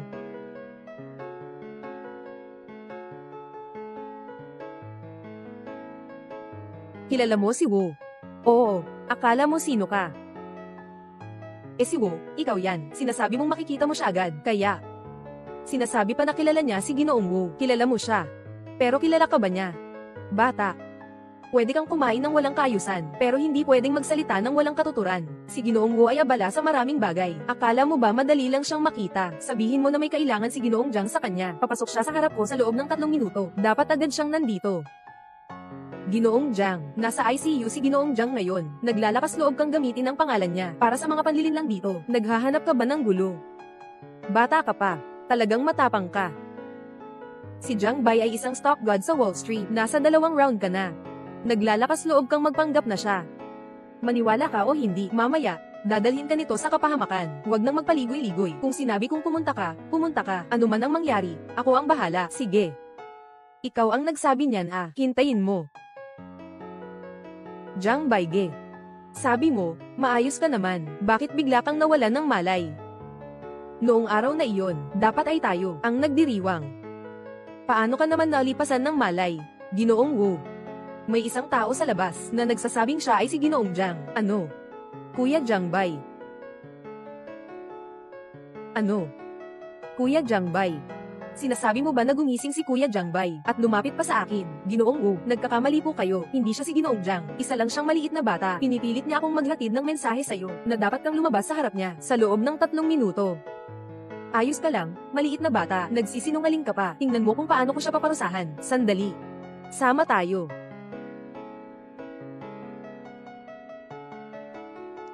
Ang tagal na nito. Siguradong hindi na darating si Ginoong Wu. Nagpapanggap pa rin siya dito. Guardia. Tigilan mo. Kahit hindi namin kilala si Ginoong Wu, hindi mo rin pwedeng utusan ng iba na kumilos. Kung ganun, isasantabi na lang namin ang 200 bilyong order. Ayaw na namin. Tama. Talagang kayo, inakala nila na mahina kami. Hindi nyo ba tinitingnan kung saan tayo narito? Nangangahas kayo na sa assistant niya, maghasip ng gulo sa business summit na inorganisa niya. Kung hindi namin kayo bigyan ng leksyon, paano namin mapapasayo ang espiritu ng stock market guru sa langit? Seguridad. Palayasin niyo silang lahat. Anong ginagawa ninyo? Ginoong Wu, bakit ka nandito? Itong mga cute na ito, hindi alam ang kanilang kalagayan. Gustong gumawa ng gulo dito. Naghahanda na akong ipaalis sila sa pamamagitan ng seguridad. Ginoong Wu. Ano ang nangyari? Malalaman ko rin ito ng mabuti. Hindi ko kailangan ng paliwanag mo. Oo. Si Xiao Wu, nandito ka na. Bata, anong sinasabi mo? Maaari mo ba tawagin si Xiao Wu? Xiao Yuan, huwag kang magsalita ng kung ano-ano. Ito ay ang Daksha Chamber of Commerce, Pangulo ng Lupon. Kapag naiinis natin siya, malalaglag tayo. Ginoong Wu, hindi pa naiintindihan ng bata. Huwag kang magalit ha. Oo. Huwag kang magalit ha. Ituturo ko sa kanya ngayon din. Bata. Anong tawag mo sa akin kanina? Si Wu ko. Bakit? Si Ginoong Jiang lang ang tumatawag sa akin ng ganito. Bata. Sino ka ba talaga? Anong relasyon mo kay Ginoong Jiang? Ito, ako. Si Jiang Bai ay kapatid ko. Bamyubula ka. Bakit hindi ko alam? May kapatid na lalaki si Ginoong Jiang. Teka, hindi ba pwedeng maging kapatid na lalaki? Totoo ba yan? Ginoong Wu, parang nararamdaman ko na nagsisinungaling ang batang ito. Ginoong Lin. Kilala ng batang ito ang hari ng stock. Ito. Ano na ngayon? Bata. Talaga namang, pawang mga inaanak ni Kuya Jiangbei ka. Syempre naman, alam ko ang lahat tungkol kay Jiangbei. Nakatira siya sa Linchuan, Jiang Province. May nunal siya sa kaliwang kwitan. Ang pribadong numero niya ay, hindi na kailangang sabihin. Pinagkakatiwalaan kita. Ang mga impormasyong ito, tanging ang mga pinagkakatiwalaan ni Ginoong Jiang lang ang nakakaalam. Mukhang totoo nga ang sinabi niya. Sino po ang dalawang ito? Ginoong Wu, kailangan mong magdesisyon para sa akin. Ikaw ba ang ginuuso ng Su Group? Ano ang nangyari? Yung pinag-usapan natin dati, yung order na 100 bilyon, ninakaw ng batang ito, at hindi pa siya nagsasalita. Sinabi pa niyang itataboy kami, para may bankrupt ang Su Group. Itong order na ito, ako mismo ang nagbigay, sa Su Group. Sino ang may lakas ng loob na makialam dito? Ginoong Wu. Talagang hindi patas. Ang batang ito, siya ang aking tunay na anak. Kung kukunin ko lang siya ng konti, may mali ba? Kung medyo naghihirap siya, ayos lang. Hindi ba pwedeng magtiis ako? Walang problema kahit na mas miserable ang buhay niya. Hindi ba ako pwedeng magtiis? Nabulag sa kasakiman, para sa pera, kahit pamilya ay kayang ipagpalit. Talaga namang, mas mababa ka pa sa hayop, at ikaw pa. Ginoong Wu, pakinggan mo ang paliwanag ko. Ginamit niya ang Dragon Rising Group bilang general manager para takutin ako. Kaya ginawa ko iyon. Hindi mo na kailangang magpaliwanag. Tara na, lumabas tayo.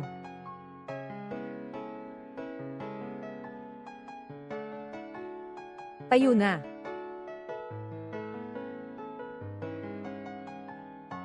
Anong gagawin? Anong gagawin? Anong gagawin? Ginoong Lin, may nangyari. Anong gagawin?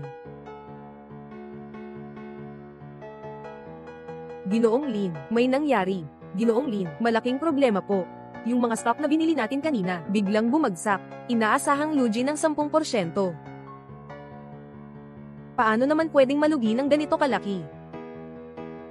Ang pinaka-importante pa nga ay, naglagay pa kami ng 10 beses na leverage. Ibig sabihin, hindi lang nawala ang kita, pati ang puhunan ay nawala rin.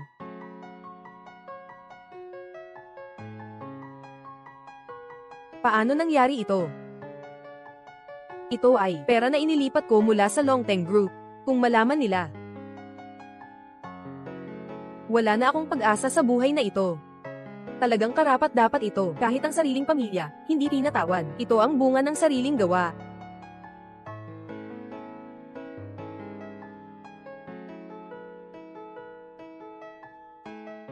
Ginoong Wu, talagang maraming salamat sa iyo sa pagkakataong ito, kung hindi dahil sa iyong tulong, kung sakaling maaga nila ang order, kaya ang grupo namin, ang Su Corporation, ay delikado na. Ginoong Su, sobra po ang inyong papuri dahil si Xiao Yuan, si Jiang, ang kanyang nakababatang kapatid na lalaki, ay, at kayo rin naman, mga shareholder ng Su Group, tulong ko ay nararapat lang. Tama, bukas sa Jiangcheng, ay magkakaroon ng isang auction. Sa oras na iyon, marami, ang makakapukaw ng buong mundo ng anti-gang bagay, mga bihirang kayamanan, ay ilalabas para sa auction. Hindi ko alam kung, interesado ba kayo na sumali, sa auction. Ang auction na ito ay dinadayo ng mga makapangyarihan. Ang pinakamahalaga ay ang tunay na obra ng dakilang pintor ng Tang Dynasty. Ipinapakita rin ito sa auction. Ito ang ticket para sa auction. Mayroon akong 2 piraso. Ayusin nyo na lang.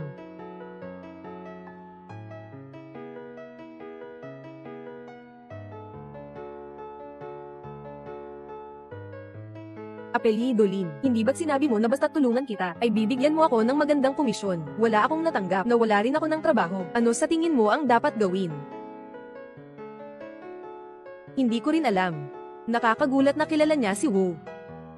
At saka, lihim kong ginamit ang 50 bilyong pondo ng Longteng Group. Nawala lahat iyon. Kapag nahuli ako na ang mauwi sa kulungan habang buhay. Walang silbi kung gagawin mo sa akin. Sige. Sabi mo, ano ang gagawin natin ngayon? Kung hindi ito maresolba, tapos na tayo sa buhay na ito.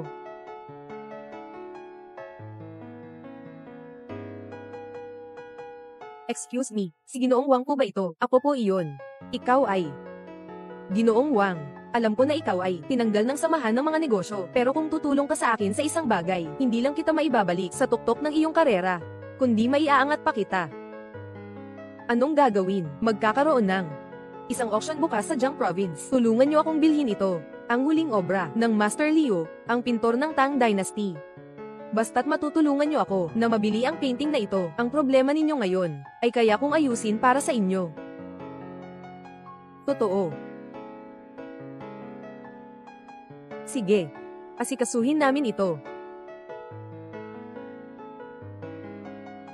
Nanay, Tara, pumasok tayo at tingnan. 2 tao, walang tiket, hindi makakapasok. Leah. Bakit nandito kayo? Ito ang pinakamalaking auction house sa Jiang Province. Dito nagbebenta ng iba't ibang mga bihirang anti-gang bagay at mga koleksyon. Kayo lang 2. Naiintindihan nyo ba? Lin Shenlong, bakit nandito ka rin? Nasaan kami? Anong pakialam mo? Tara na.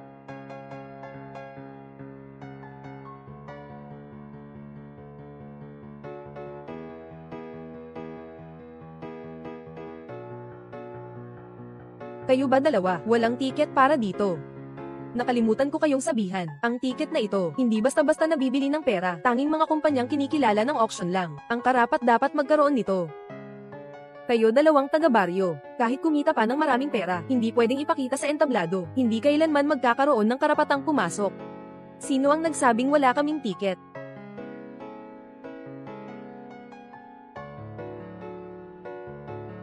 Sino ang nagsabing wala kaming tiket?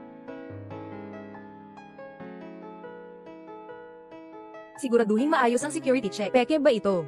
Oo. Tingnan mong mabuti. Mga probinsyano kayong 2. Paano kayo magkakaroon ng tiket? Probinsyano. Sinasabi nyo yan sa sarili nyo siguro. Totoo ang mga tiket. Tama. Pumasok kayo, 2. Ang batang ito. Sabi mo ba silang 2? Tama ba? Totoo ngang may hawak ng orihinal na likha ng pintor na ito. Hindi pwede. Sila lang. Ay hindi naman marunong tungkol dito, kahit pa ganoon. Ngayong auction, kailangan talaga nating makuha ito. Dapat makuha natin ito ngayon, kung hindi, tapos na tayo. Bilisan mo, bilisan mo, bilisan mo, dali na. Pasensya na sa paghihintay ninyo, opisyal nang magsisimula ang auction ngayon. Ang mga ipapabenta ay, ito ang 5 mga likhang sining, at isa sa mga ito, ay gawa ng dakilang pintor ng Tang, si Maestro Liu, ang kanyang huling obra, na walang kapantay ang halaga, ngunit dahil napakatagal na nito, hindi matukoy ng auction house, alin ang tunay na orihinal, kailangan ito ng inyong lahat na magpasya ng sarili. Kung tunay nga itong obra ng pintor na santo, talagang walang katumbas ang halaga nito, kahit gaano pa kamahal, kailangang mapabili ito. Sabi mo ba silang 2, talagang marunong magpahalaga ng anti-gang gamit? Paano mangyayari yun? Sila lang 2. Huwag nang pag-usapan ng pagsusuri ng mga kayamanan. Wala silang kaalam-alam. Ano ang ibig sabihin ng mga anti-gang sining? Ayos lang yan. Ngunit, Ginoong Wang, sinasabi mo tungkol sa mga likhang sining na ito, matagal na ang panahon. Kahit ang mga pinaka-profesional na eksperto sa pag-appraise ay nahihirapang tukuyin kung alin talaga ang tunay na obra ng pintor na banal. Hindi tayo puro hula lang, di ba? Hindi naman sigurado. Tingnan mo nga. Tingnan mo. Itong unang larawan at pangalawang larawan, bagamat maganda ang pagkakagawa, malinaw na hindi ito gawa ni Ginoong Liu. Sobrang taas na ang halaga, 1 o 2 milyon. Samantalang ang pangatlong larawan at pang-4 na larawan, malakas at matatag ang pagkakasulat, may malayang estilo. Kitang-kita na ito ay tunay na obra ni Master Liu. Ang tanong lang, ay alin dito? Ang huling likha ni Master Liu. Pero, pwede nating kuhanan ng larawan, parehong 2. Ito ang ating misyon sa auction ngayon, kahit natapos na. Paano naman ang ika-5 larawan na ito? Ang ika-5 larawang ito, mukhang kupas ang itsura nito, parang matagal na ito. Pero ang pagkakaguhit niya nito, ang kalidad ay napakababa, hindi talaga maganda tingnan. Tunay na likha ni Ginoong Liu. Dapat ito ay mula sa panahon ng Ming, na mga kopya. Ayos lang, Ginoong Wang. Kaya mong makilala ang mga uri. Ako ang nag-iisang, pambihirang tagasuri sa Daksha. Sa buong Daksha, si Jiang Bai lang ang mas bihasa sa akin sa pag-aaral ng mga anti-gang gamit. Mas mataas ang kanyang antas kaysa sa akin. Sayang naman, ngayon ay nakahiga siya sa ICU. Ang auction na ito, kailangang makuha natin ito. Anak, umalis na tayo. Ang mga anti-gang ito, hindi ko talaga maintindihan. Walang problema. Inay, sundin mo na lang ako mamaya. Ngayon sisimulan na ang unang painting. Simula presyo 5 milyon. Ngayon sisimulan na ang unang painting. Simula presyo 5 milyon. 555,000, 6 na milyon, 10 milyon. 10 milyon, 3 beses. Napagkasunduan, binabati ko ang bisitang numero 16. Mukhang sobrang inaakala ko sa kanila, sila rin ay para sa tunay na obra ni Master Liu ito. Sinasabi mo ba na talagang may alam sila sa anti-gang gamit? Mahirap na ito. Magsisimula na ang auction. Pangalawang painting. Simulang presyo 2 milyong piso. Diyos ko. Nabaliw ba sila? 20 milyon. Ganito kamahal. Ang larawang ito ay siguradong gawa ng isang maestro. Halaga nito ay hindi bababa sa 60 milyon. Baka kaya pa itong may benta ng mas mataas. 30 milyon, 35 milyon, 41 milyon. Nanay, mabilis. Magbid ka na. Nabaliw ka na ba? Gumastos ng ganitong kalaki para lang sa isang painting. Nanay, hindi ito ordinaryong painting. Magbibid ako ng 50 milyon. Nagbid ang VIP number 6 nanograms 50 milyon. May mas mataas bang bid? Mukhang mataas ang tingin ko sa kanila. Anong ibig mong sabihin? 50 milyon para bilhin ang painting na ito. Kung ibebenta mo ito, maaaring kumita ka ng kaunti. Sa pinakamataas, parang nakakuha ka ng bargain. Basta hindi ito nakatutok sa tunay na obra ni Master Leo. Ano naman kung ganoon? Mga simpleng tao lang sila. Paano nila malalaman kung alin ang tunay na obra ni Master Leo? 50 milyon bawat isa, 10 milyong 2 beses, 5 milyong 3 beses. Nakuha. Binabati ang ikawalong bisita. Anak. Gumastos ng 5 milyon para bumili ng isang pintura. Ano ang kaibahan nito sa pagsunog ng pera? Nanay, hindi ito ordinaryong painting. Hindi pa ito kumpara sa iba. Mamaya ay iPo auction ang tunay na obra ni Master Leo. Iyan ang tunay na magpapasobra ng gastos. Magsisimula na ang auction para sa ikatlong painting. Ayon sa balita, posibleng ito ang tunay na obra ni Master Leo, at ito pa ang kanyang huling likha.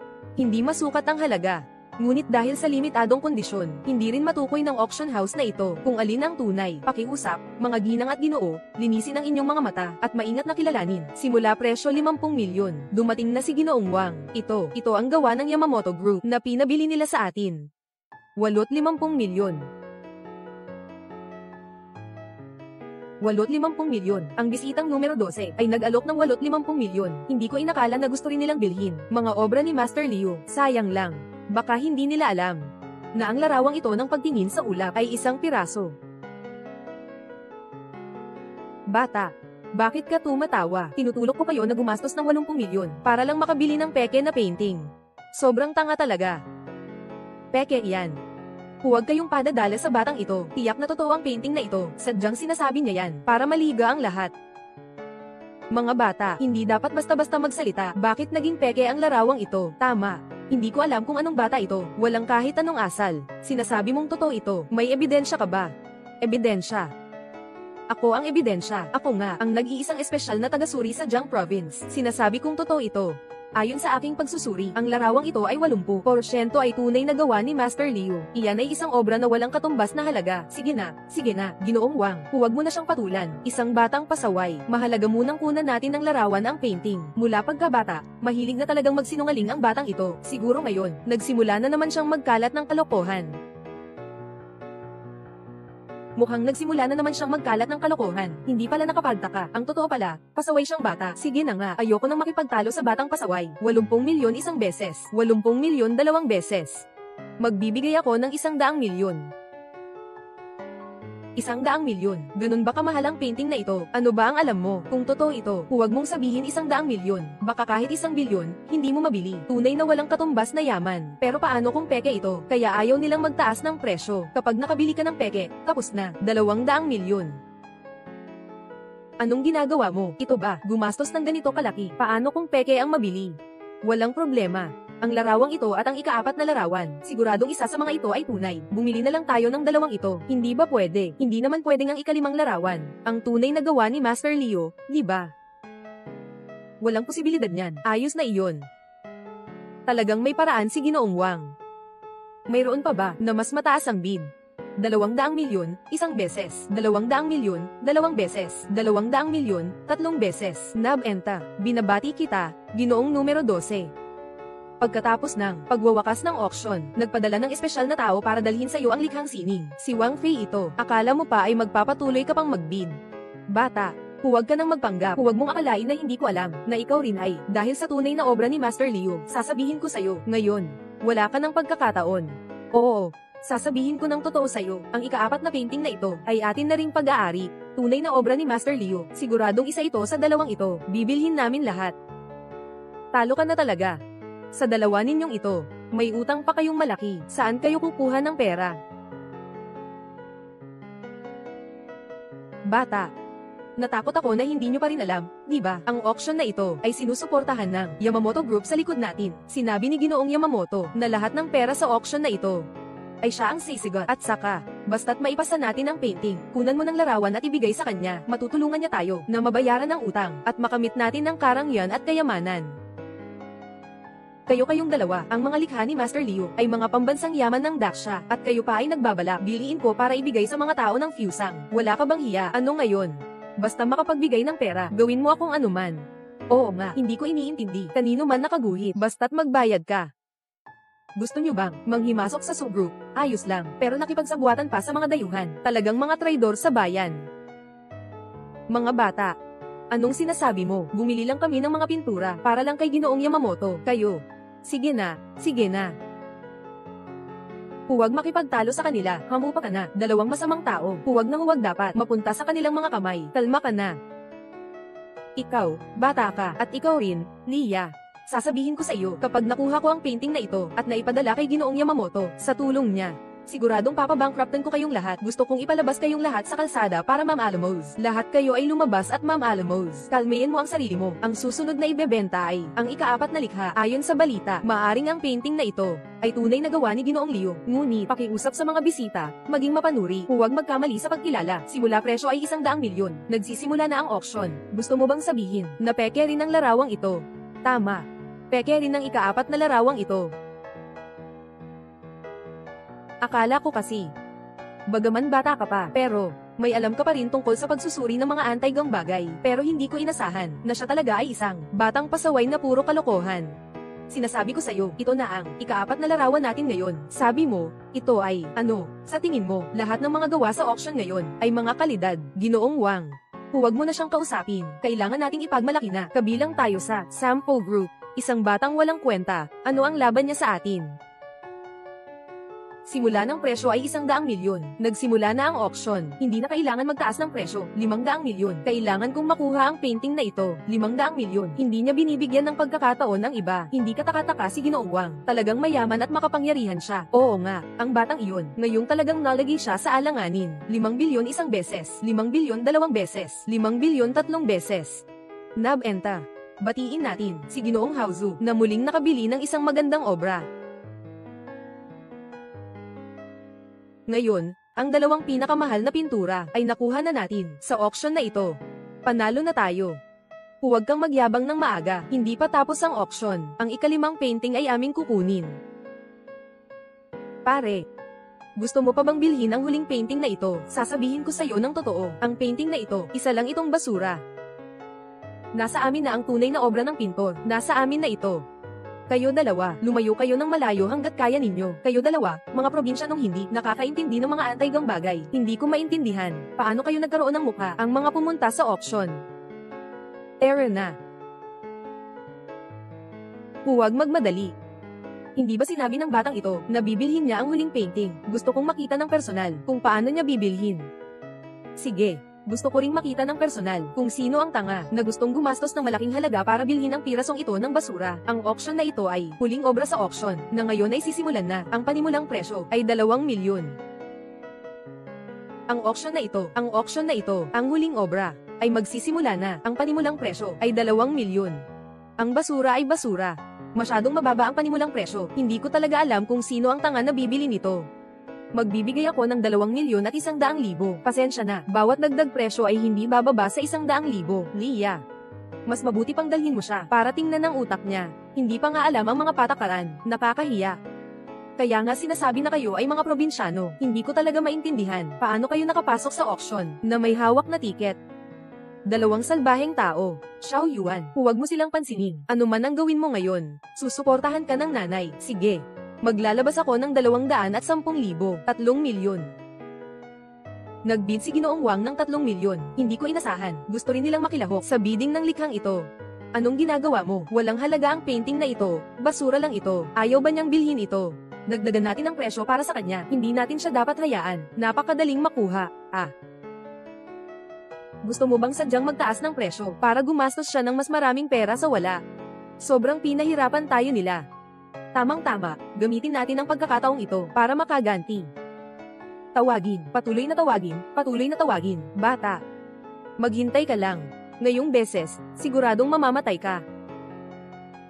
Xiao Yuan, sabi nila peke ang painting na ito, bakit pa rin tataasan ang presyo? Siguro sinasadya nilang itaas ang presyo. Ano ang gagawin natin? Gusto nilang itaas ang presyo. Sige, ipagpatuloy din namin. 3 milyon isang beses, 3 milyon dalawang beses, 10 milyon, 20 milyon, 30 milyon, 3,500 piso ako, 50 milyon, 6,000 ako.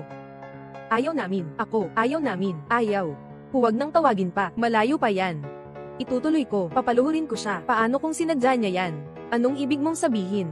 Hinala ko sinadya talaga ng batang iyon, na magkunwaring bibili ng painting, para lokohin ka na magtaas ng presyo. Sa huli, pinilit kanyang bilhin ang larawang ito. Kung hindi, paano mo ipapaliwanag ang paggastos ng ganitong kalaking halaga para bumili ng basura? Hindi na nakapagtataka na palagi siyang nagtataas ng presyo. Ganun pala ang dahilan. Halos maloko na ako. Sadyang ginawa ito ng batang ito para hintayin kang magtaas ng presyo. Kapag nasa kalagitnaan ka na ng pagtaas, huminto siya. Sa oras na iyon, kailangan mo na lang tiisin na gumastos ng mataas para sa isang piraso ng basura. Sino ang maluloko kundi ikaw? 50 milyon, di ba? Hindi ako sasali. Kung gusto mo talaga, ibibigay ko na sa'yo. Pare, huwag mong isipin na hindi ko alam. Gusto mo lang akong lokohin at pataasin ng presyo at pagkatapos ay bumili ng isang obra sa mataas na presyo. Sa mga ganitong maliit na balak mo, matagal ko nang nakita. Kung talagang gusto mong bumili, sige, ibibigay ko na sa iyo, 5,000. Sige, deal.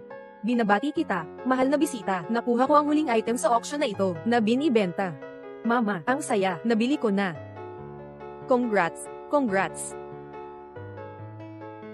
Xiaoya, tingnan mo ito. Ito ang iyong mahal na anak. Gumastos ng 50 milyon para sa isang basura, at masaya pa siya. Kung anong gusto ni Xiao Yuan bilhin, ay kanya na iyon. Wala kang pakialam dito. PFFT. Hanggang ngayon ay matigas pa rin ang dila. Nako. Sige na. Ngayon natapos na ang auction. Ipadala mo na ang dalawang painting ko. Ipadala mo na. Original na gawa ni Master Liu. Nasa akin na ngayon. Ipapasa ko ang mga painting sa Yamamoto Group. Makakuha ng kanyang tulong. Kayo ng buong pamilya ay maghihintay na lang sa kalye para Ma'am Alamos. Lin Shenlong, hindi ka nag-atubiling makipagsabuatan sa mga dayuhan, para lang dito. Siyempre, nawasak na ng lahat ng ito ang aking buhay. Kahit gaano pa kalaki ang halaga ng sakripisyo, kailangan kita. Huwag kang magpakamatay ng ganito. Kayo dalawa, talagang ang tanga at masama. Ikaw, batang hamog, anong sinasabi mong kalokohan? Sinasabi ko sa inyong dalawa, talagang napakabobo ninyo. Hanggang ngayon hindi pa rin kayo nakakabawi. Tunay na likha ng maestro. Sa totoo lang, nasa kamay ko ito. Ano? Ano? Ang batang ito, baliw ba talaga siya? Gumastos ng 50 milyon para sa isang basura, tapos sinasabi pa na nasa kamay niya ito. Bata pa nga. Alam mo ba, iyan ay gawa ni Master Liu, na pinaghirapan niya. Napakahalaga nito. Ikaw, dala mo lang ay basura, at nang ahas kang sabihing tunay ito. Kaya mabuti pa, tingnan nyo ng mabuti, tingnan mong mabuti. Xiao Yuan, anong ginagawa mo?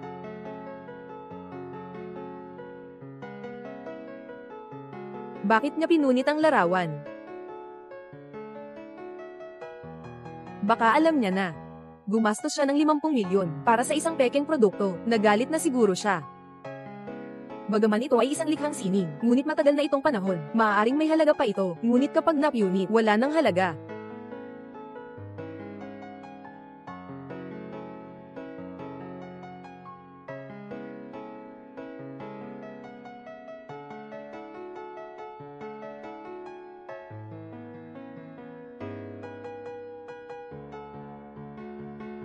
Dalawang gago. Walang alam kahit kaunti. Ito ay panahon ng digmaan noong sinaunang panahon. May mga tao na para maiwasang manako ang mga pinta, ay sinadyang ilagay sa labas ang isang tatak. Ganun pala. Ang batang ito ay talagang napakagaling. Sobrang galing. Hindi ba?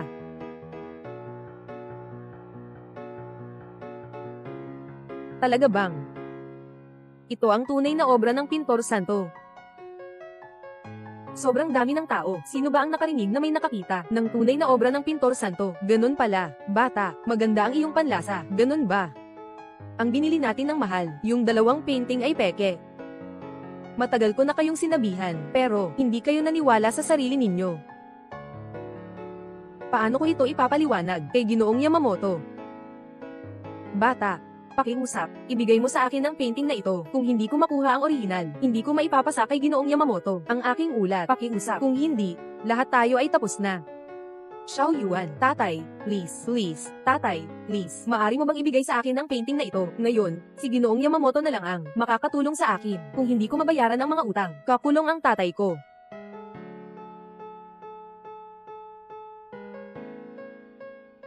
Xiao Ya, alam kong mahal mo ako, hindi ba? Ibigay mo sa akin ang painting na iyon.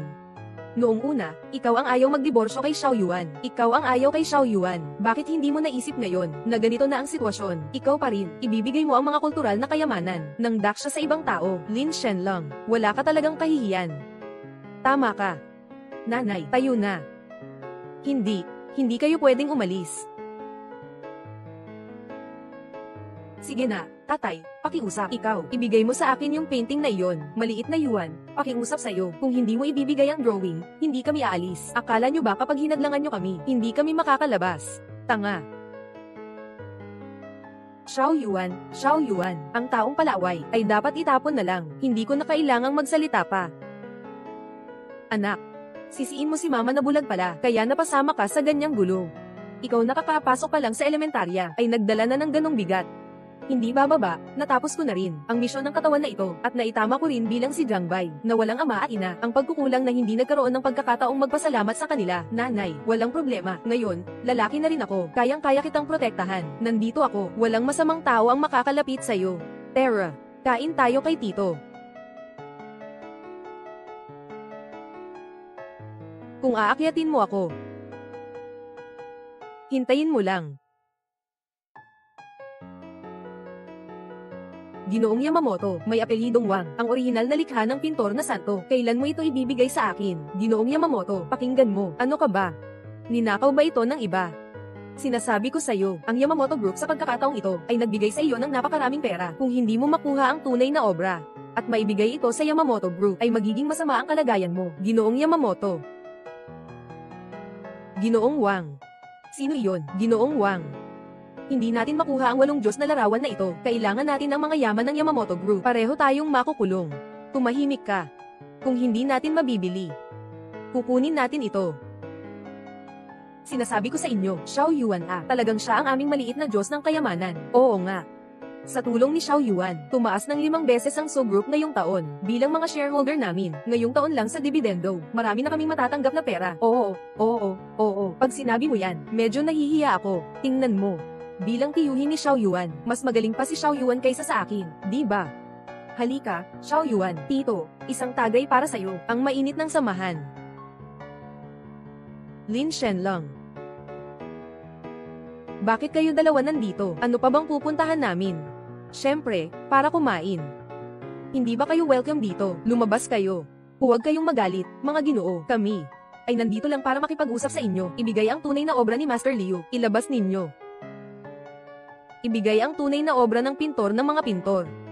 Ano ba? Gusto nyo pa bang mang-hold up? Ano naman kung ganon? Ito ay kasunduan sa paglipat ng bahagi ng subgroup. Kasunduan sa paglipat ng bahagi. Sinasabi ko sa inyo na huwag. Huwag kayong magpakamasungit. Pirmahan nyo na lang ito ng maayos. Sobrang wala kayong hiya. Wala akong hiya. Lahat ng nangyari sa akin ngayon ay dahil sa iyo. Kung hindi dahil sa iyo, matagal na akong chairman ng subgroup. Paano ako napunta sa ganito?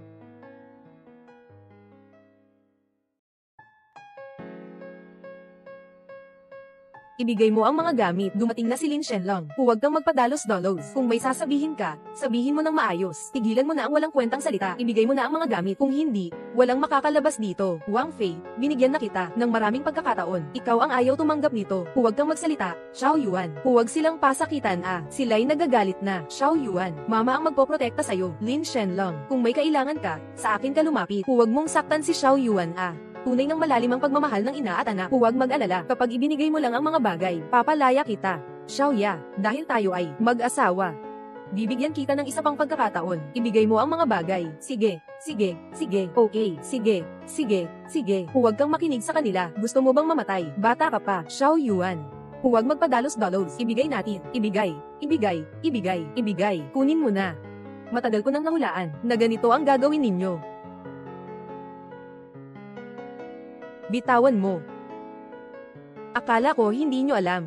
Bitawan mo. Akala nyo ba bobo ako? Mag-hire lang ng ilang bodyguard. Hindi naman ito magastos. Lin Jenglong. Kayo dalawa, sarili nyong kasalanan ito. Pagsasamantala sa Longteng Group, 50 bilyong pampublikong pondo, at nakikipag-ugnayan sa mga banyagang kapital. Ngayon gusto pa nilang mang-hold up. Maghintay ka na lang sa kulungan.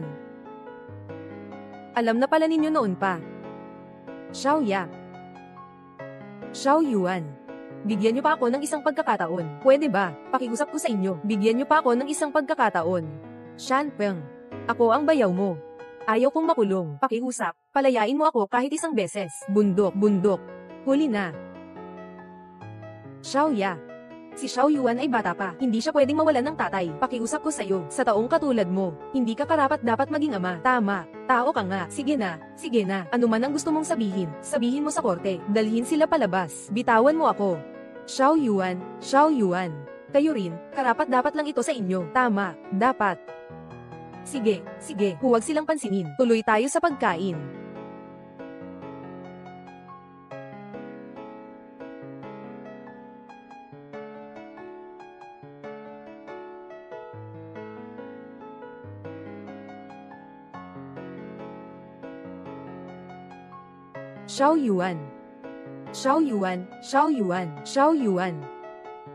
Xiao Yuan.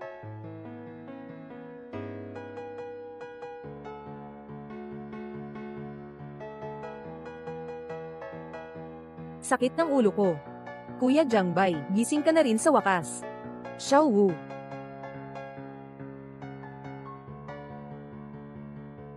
Saan ito? Sa ospital. Kuya Jiangbei, nakalimutan mo ba yung nangyari nung muntik kang mawalan ng malay? Baka. Lahat ng nangyari noon, isa lang itong panaginip. Anong nangyari? Ano ang iniisip mo? Wala naman.